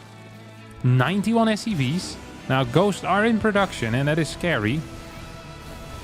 Hand over your GSL pins, Maru. Ragnarok is here to take him away. Snatches them off your shirt. Get in here, son. None of that funny business over here, huh? Push. Smacks him around here with those pins. Boom. Vipers need to come in, as we're going to have another fight. Tank count is 7 total, as all 7 are here at the front. And we're going to get some Blinding Clouds here. Lots of Banelings in the composition. First Blinding Cloud hits big. EMPs are going to connect, though. And oh, actually, Ragnarok is really sick at these fights. What is this? Is this his hidden power? That he decided not to show for the first 8 years of his career. Why is he so good at this? He's legit coming from one direction as well. Legit coming from one direction.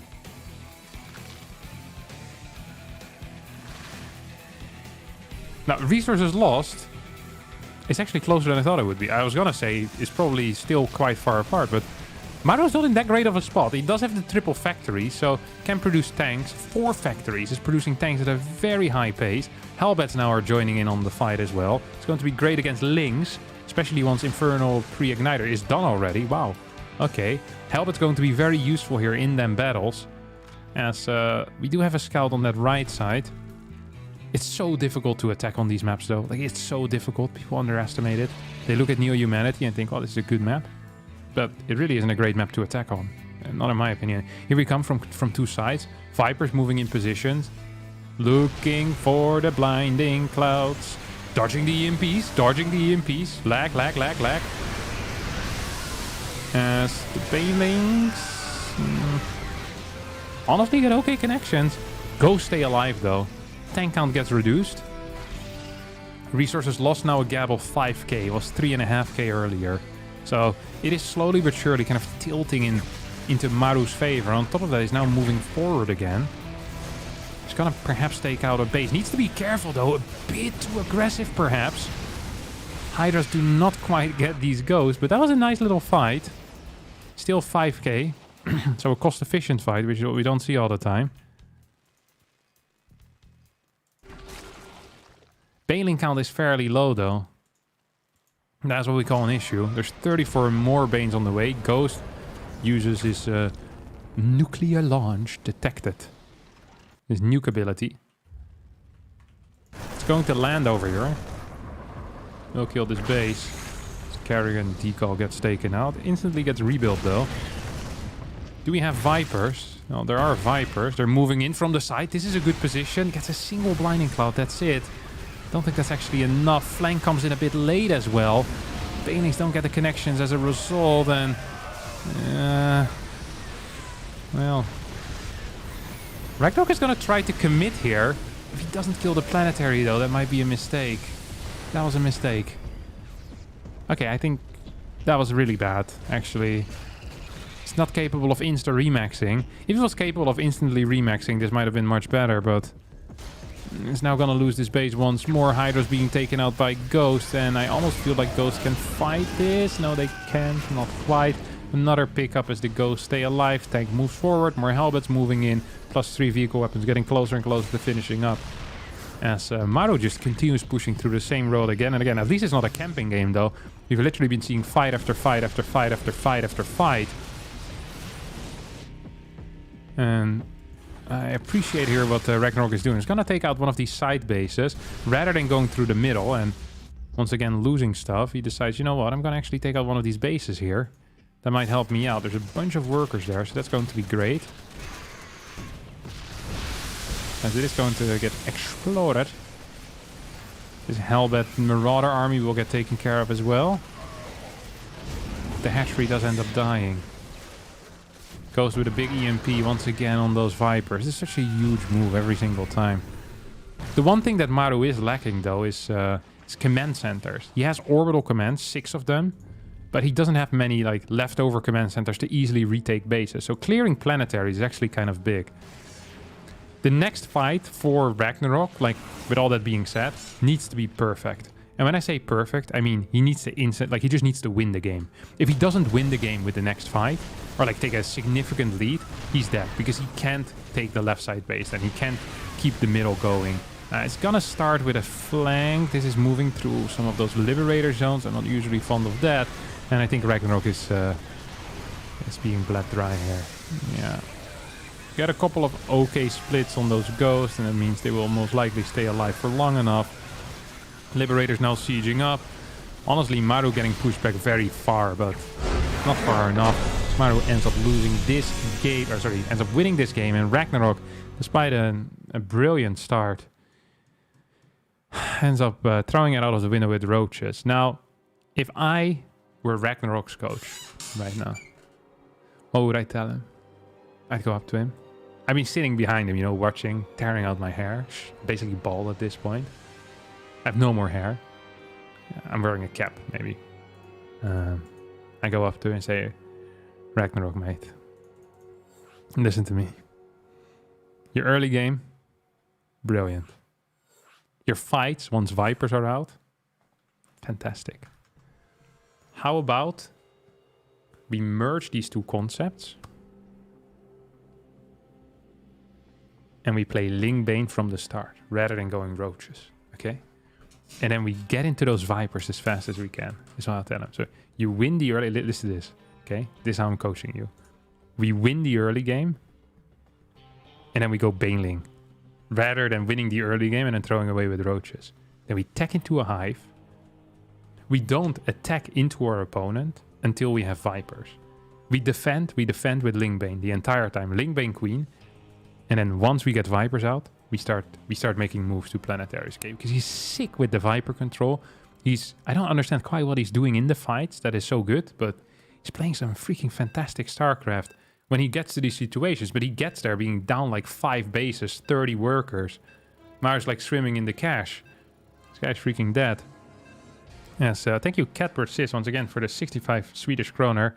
Remember how you destroyed Maru with your brilliant carrier moves? I do recall destroying Maru, actually, yeah. Was that 3-2? Will you ever do a long-distance mining challenge to Grandmaster? You start off by long-distance mining gas and minerals, which must be saturated from other base mineral patches, gas geysers. No, I don't think I ever did. I don't think I'll do any more X2. Like I'll never do X2 Grandmaster challenges. I don't find them super fun. I did the one with my community, the Pro Brush to Grandmaster, but I thought some people really liked it, but I personally didn't super enjoy it. I think, especially on the lower levels, it's just not so interesting for me to play. It's like, it is interesting initially, but then it's after a while, it's not. And then at the higher levels, you're just handicapping yourself so much that it becomes hard. It's difficult to have a challenge that is interesting at lower levels and also interesting still at higher levels. And often it's just yeah, you limited yourself so much to make it more fun against the lower level guys that it ain't fun at the higher levels. There needs to be some type of progression, but I don't know. I don't think I'll ever do it. Thanks for the massive donation. I really appreciate that, Catalin Plapsianu. Catalin Plapsianu.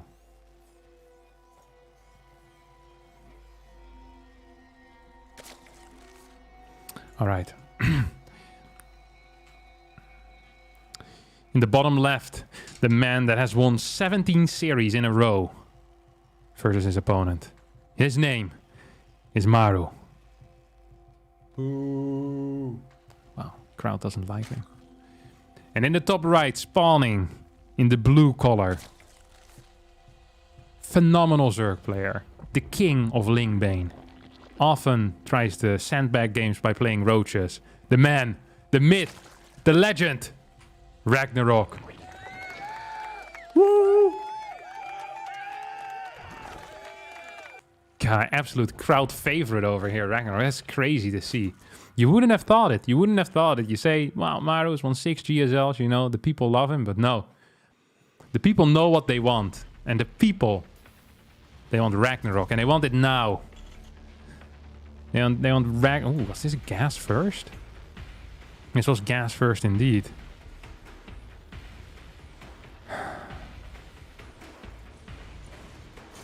CC on the low ground. With gas first. Love to see it. Alright, Ragnarok. What do you have? What do you have in store? What is this crap? Oh, it's just a scout. Ah, like... Last time Ragnarok played, he actually opened up with a hatchery on the gold. So Maru is scouting for it. He's pooping his pants for the golden hatchery. The golden boy. Or the golden hatchery. This is an interesting build order, by the way. A triple CC. So there's no marine, just straight up gas first. Lovely build.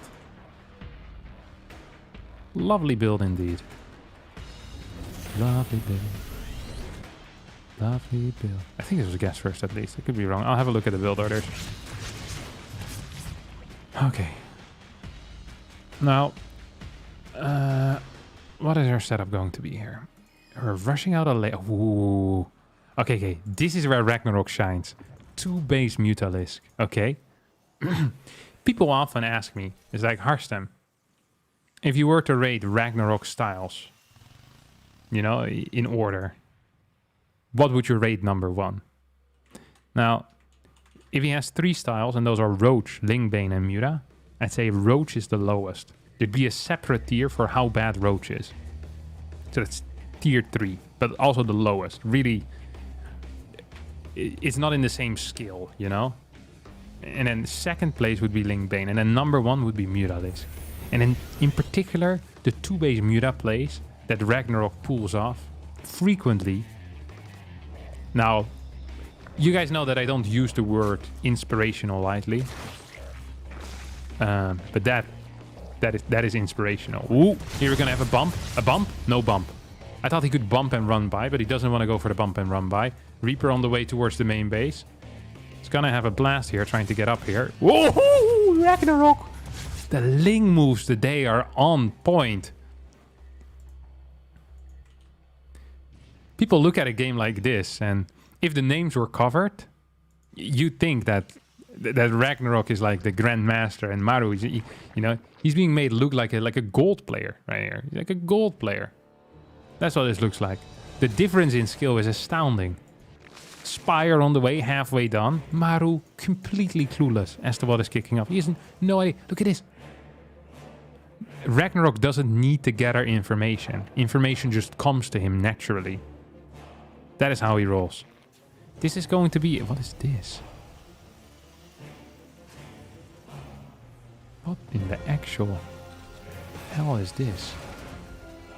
It's going to be like a 5 Hellbat attack with it. Now, if there are no Banelings out defensively...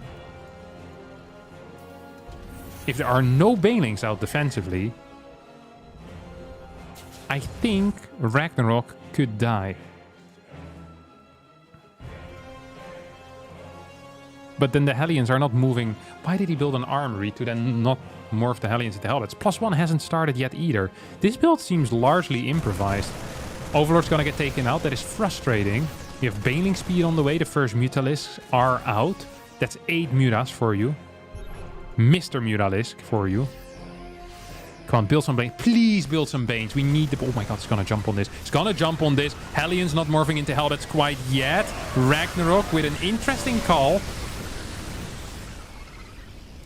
which didn't entirely work out, as he's lost 3 Mutas and 35 Links. But he did kill a Reaper, a Hellion, and 8 Marines. This is why I said I think we need Banelings. Now, a hater might say that this game is over, but as a believer in the true word of the StarCraft gods, I also believe that this game is over. As the Marines are being taken out, Mutas are winning the ground battle. The worker count is relatively... This build by Maru was way more all-in than I thought it would be. Like, he had no SCVs at all. This was super all-in. No upgrades behind this. Honestly, this game is still over, but... You know, you look at the situation, and you're almost starting to doubt yourself. Is there an overseer here? That was a nice split. That was a real nice... Don't go for it. Don't go for it. Don't go for it, buddy.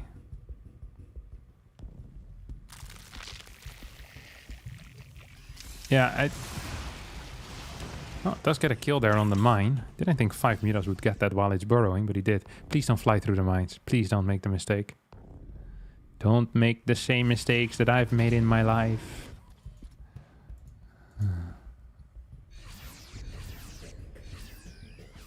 Okay, +1 about to finish up. This is medevac. Double drop. Double drop. Hop. That's one Marine that gets taken out. Like, he's good. He's good. Yeah, fly through the mine. I dare you, mate. You know what Maru could do? Could just place them somewhere else. Keep it tricky.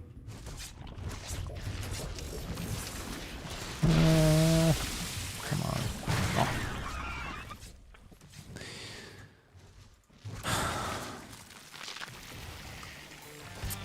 Yeah, it's not looking great right now.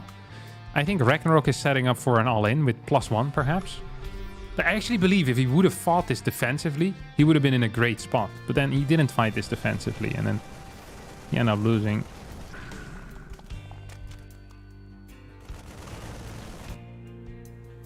Can't really fight this. He's looking for an angle, though. There's no Banes, which might be an issue. So there are a lot of units here. I really felt like Ragnarok had a good chance in this game. I like, unironically, like the early game felt okay. Like he had an okay situation, and Maru's build, I guess it worked. It does clean this up though. Ended up losing the +1 melee, so there's no fort base either. Maru's gonna have a faster fort than his opponent. There is an overseer on the way. Oh. 1 muta goes down. How many mutas have we lost so far? 11. Now imagine these 11 mutas hadn't died. Then right now he'd have 20 mutas, soon 27. That would be a big deal. Sadly he doesn't. But, you know, a man can dream. Fort base here is going to get cleared, as these Banes will not finish up, and this is not enough Banes, I don't think so. Pretty poor hits actually there. Mines dealing a lot of friendly fire. It feels like Maru is trying to throw away this game. And it's gonna get a big shot off here, but... I mean, Maru literally just needs to sit back and do nothing. He's in a great spot. I mean, he can also move out on the map, but he's being fairly aggressive. Still surprised how well these fights are going for Ragnarok, honestly. It's because he's such a gangster. Is it true? It's definitely true. If you can clear his fort base, that would be a big move, but it's impossible. There's no creep. Like, legitimately none. He doesn't even have creep as to where the hatchery reaches. This hatchery is going to provide him more creep. That is usually a very bad sign. Fort base finishing 10 minutes into the game is also a bad sign. Supply is actually fairly okay here for Ragnarok. If Maru loses this army completely... That was a huge mine. That was legit 20 supply in one mine. And the next mine is also going to be big. Well, not as big, but... like... We're one massive cleanup, and then Maru forgetting to produce for 30 seconds away from Ragnarok winning this game. Okay, it was all doom and gloom a minute ago, and it's still doom and gloom. But I'm starting to believe. 9 banelings are out. We're fighting on creep. There's only one mine. Oh, we're picking up reinforcements. We're picking up reinforcements. Here comes the attack. Here comes the attack. Ooh, that's a fight. No, that's a fight. Not a good one, but it was a fight. Fort base gets taken out as Ragnarok is going to get the cleanup once more. It's going to be down 2 upgrades soon. As 2-2 is about to finish. Thors are out. Fort base moving in. 8 barracks are here too. It's not a great look as Maru has now scanned the far left side. Realizes how far ahead he truly is. And might decide to just sit back and relax and take the next few hits on the chin.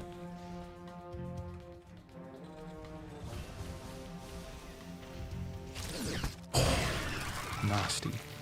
So nasty. 13 mutas are out. 21 have died already in this game. There's one upgrade, one attack upgrade on these Mutalisks. Mutas. These guys don't even have tech labs for reactors. Feels like Maru is all inning, but he's also up in workers and in upgrades. And in tech, so it's a weird situation. Gonna move command across the map here, and these are the only banelings that are out. It's usually not a great sign. If your opponent has 36 marines, and well, you have the square root of that in banelings. So Thor is dealing an okay amount of damage here, and I think this is going to be it. As Tutu has finished up as well. GG gets called. Interesting games, my friends. Very interesting games.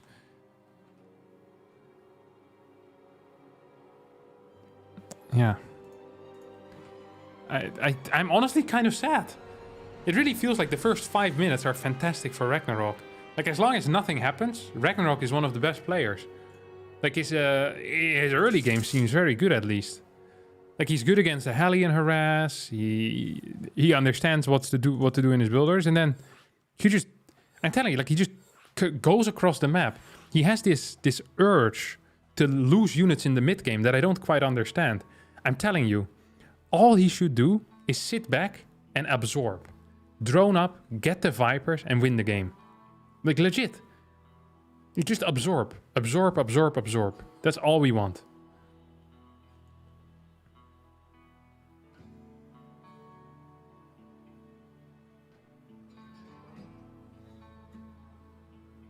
It seems like history won't be written today. That's the beauty of history. You never know when it's being written. You know, when changes are being made to your life, you don't know when, you know, when the big things, the big changes are coming. Today could be one of those days, but it could also not be. I still believe in Ragnarok. I still believe. And this map is also perfect for it, because we're playing on Ancient Cistern. Like, I didn't really take the maps into account, but so far, all the maps that Ragnarok has played on were good for Terran. Every single one. Ancient Cistern, however, considered a good Zerg map. If there's going to be a map on which Ragnarok is going to tie up this series, it would have to be this one.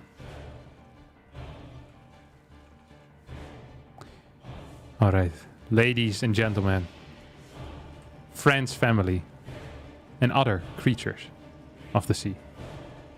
In the bottom left, spawning as the red Terran player. Undeservedly up 2-0. After playing some cheesy shenanigans, some build orders that don't make sense, confusing the superior player. It is Maru.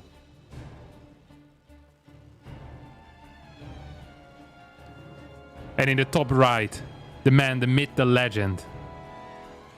The guy that saved a cow from a certain death just yesterday. A man who is a hero in his local community due to what he does. Weekly cleanups on the Sunday, walking around by himself, buying groceries for people that aren't capable of getting to the shop themselves anymore. They call him the Ragnar hero in his neighborhood, but we call him Ragnarok.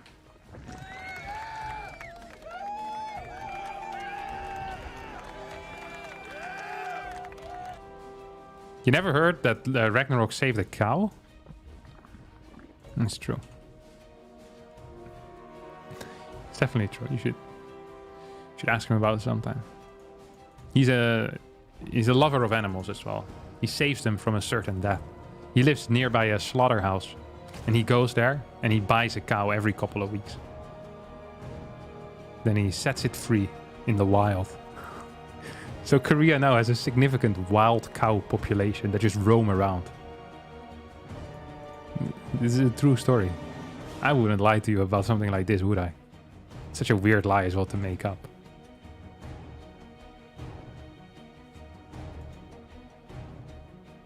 We have one Reaper out right now.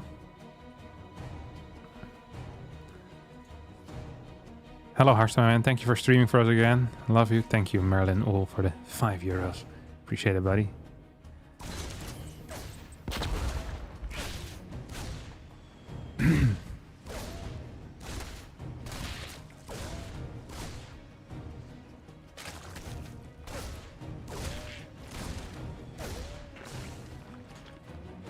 Good defense so far.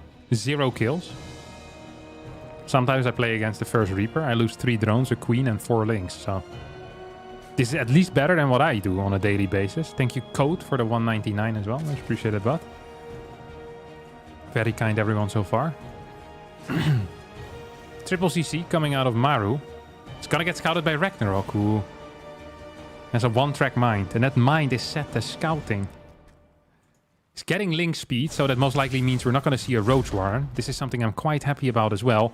Roaches so far have dealt... Roaches. Reapers so far have dealt 0 damage. Roaches also so far have dealt 0 damage, because Roaches suck. Third base goes up. This is one of the best openers I think Ragnarok could have had. So for the 4th time in a row, he has a fantastic... No, he's a Roach Warren.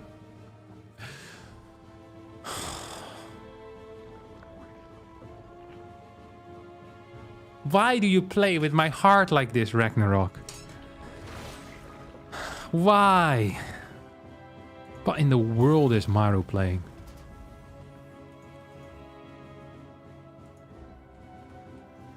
He's playing 5 Rex before Factory. This is obviously not a real build order. I feel like Maru isn't even trying at this point when it comes to the early game. He's just having a blast. Maru has a series on the Korean YouTube called Beating Ragnarok with Stupid Stuff.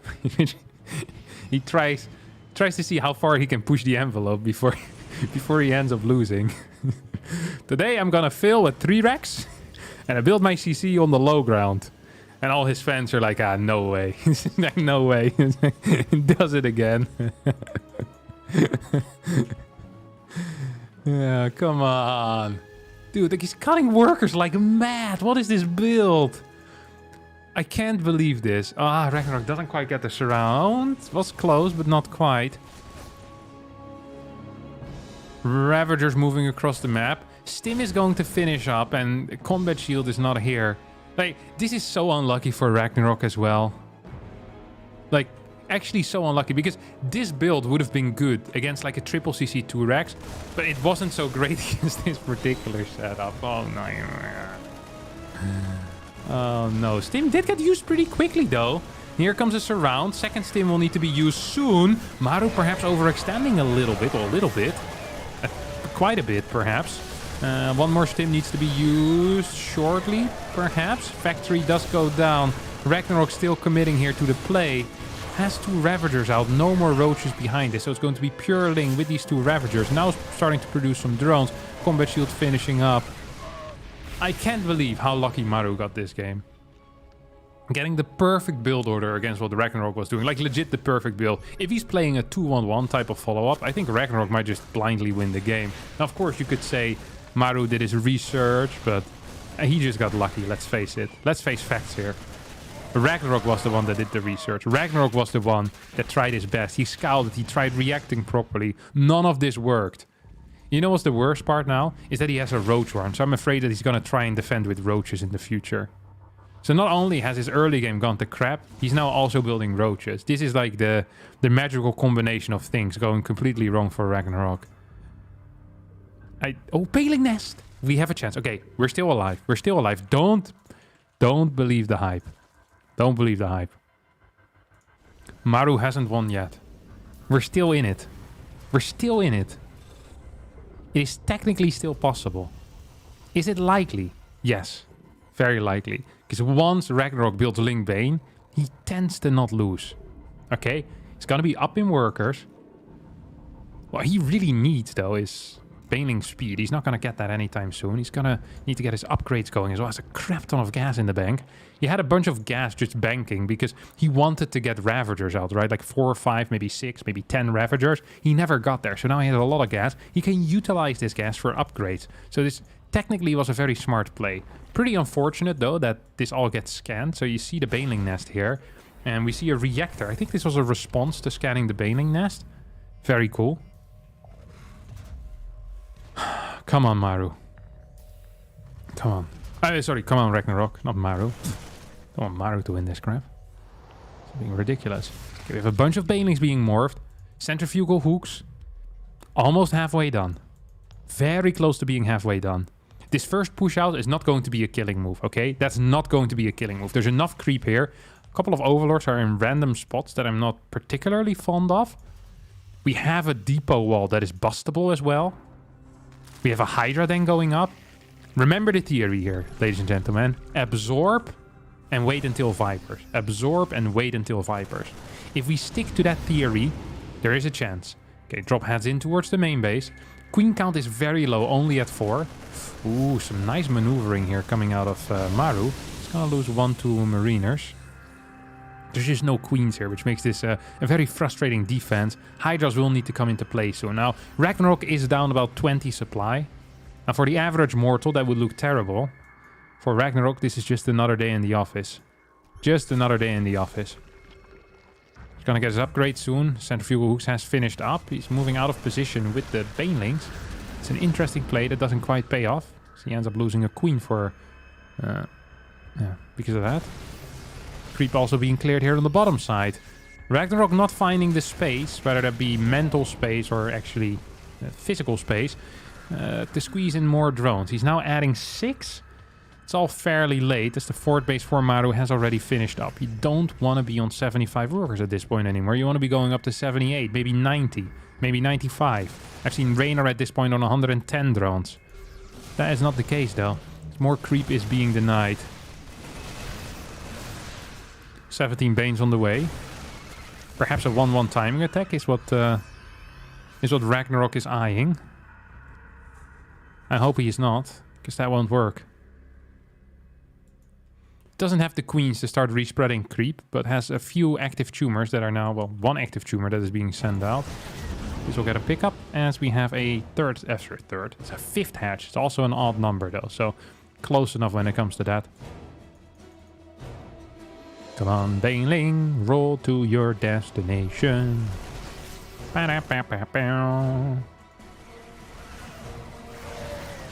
Hydras will stop this drop from dealing all too much damage. So you have a surround, potentially. Ooh. Poof. Not half bad. Not half bad. Triple mine drop, 4 mine drop heading in towards the main base. Ragnarok with insane map vision, by the way. Look at all these overlords in just the dead spaces. That is beautiful. I almost feel like it's worth it to build a Viking and just kind of have them go past these dead spaces, killing them one by one.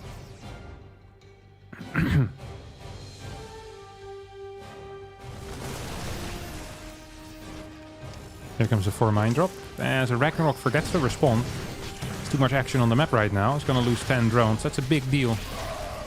What else is a big deal is, well, Maru losing a couple of Marines down here. 5th base once again gets cancelled. I think that's the 3rd time now. This medevac will get cleared. Mines aren't being spotted quite yet. Overseer now finally on the way. Maru starts moving on creep. Has +2 advantage soon. These mines are going to connect another time. Nope, we'll get cleaned up just barely in time. Too many marauders in front here. Makes it hard for these banelings to reach the Marines, and I think Maru might have just done it now. 3 mines being produced at a time. Ragnarok fighting with 54 workers against 84. Down a base. Down 2 bases. Down in tech. Down in upgrades. Down in everything. Down and out of this tournament. As Maru is getting ready to advance into the next round, in which he will be playing against Hero, and that will be played tomorrow. Still need to pick up this W, but at this point I feel comfortable taking over from Maru, and once that is the case, you know as a Zerg that you're in some trouble. Very serious trouble. He's up in APM though, it's true. 600 to 429. This base once again gets cancelled. It is 5 base versus 4. Every trade is fine for Maru, and every trade is also efficient for Maru.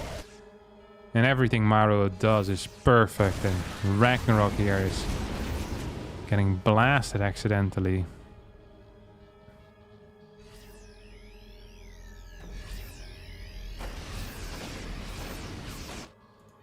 Fifth hatchery now on the way. We have a lurker then as well going up. I mean, this is something, isn't it? Okay, what if he survives till lurkers? Like, theoretically.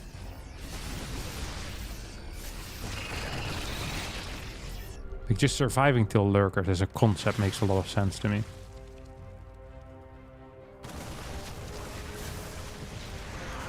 Needs Vipers as well. Love to see some parasitic bombs here.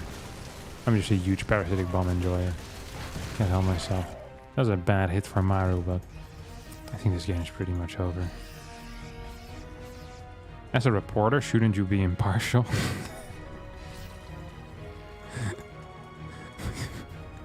What do you think I am? My appeal is the fact is that I'm always biased. That's a feature, not a bug. God, I really started believing in that game too, you know? I'm almost starting to believe again this game as well. Honestly, Ragnarok is somewhat stabilizing. I mean, he has no workers. That could be considered an issue, but at the same time... No, actually, that is a pretty big issue.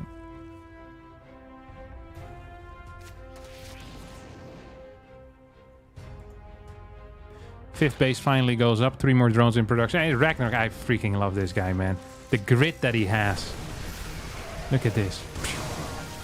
Just keeps fighting. He knows he's dead. We know he's dead. He could have left 5 minutes ago, and we would have been okay with it. But he's fighting for every inch. Any move forward, he's like, no. I'm gonna fight you on that. And boy, does he fight. More mine drops coming in as he's getting absolutely blasted from 5 angles at the same time. Maru keeps expanding across the map, and Maru here ready to take his 18th victory in a row against Ragnarok. What a sad way to go. What a sad way to... After the Neo Humanity, I started believing. This game, I started believing after the early game. I believed so many times. Man. Being a Ragnarok fan is a difficult thing to do in life. Okay, it ain't easy.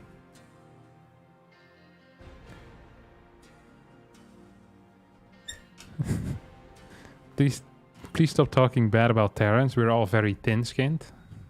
Okay, I'll consider it Francisco Delmar Kurpil.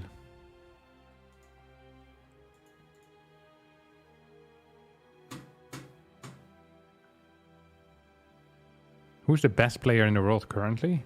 I don't know. Probably Serral. You lost the clam though. Make it that way you will.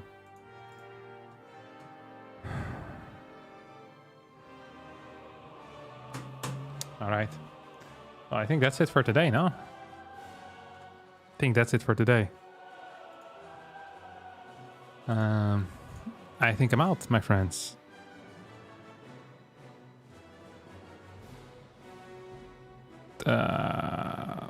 Wait, let me check just to make sure that there's no hidden game somewhere. Clambion is tomorrow at 1.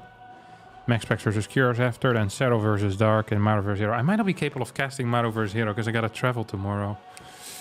But everything else I think I'm capable of doing. Depends a bit how fast the other series go. Yeah, I'll be... Yeah, that's it. Stop spamming stuff, dude.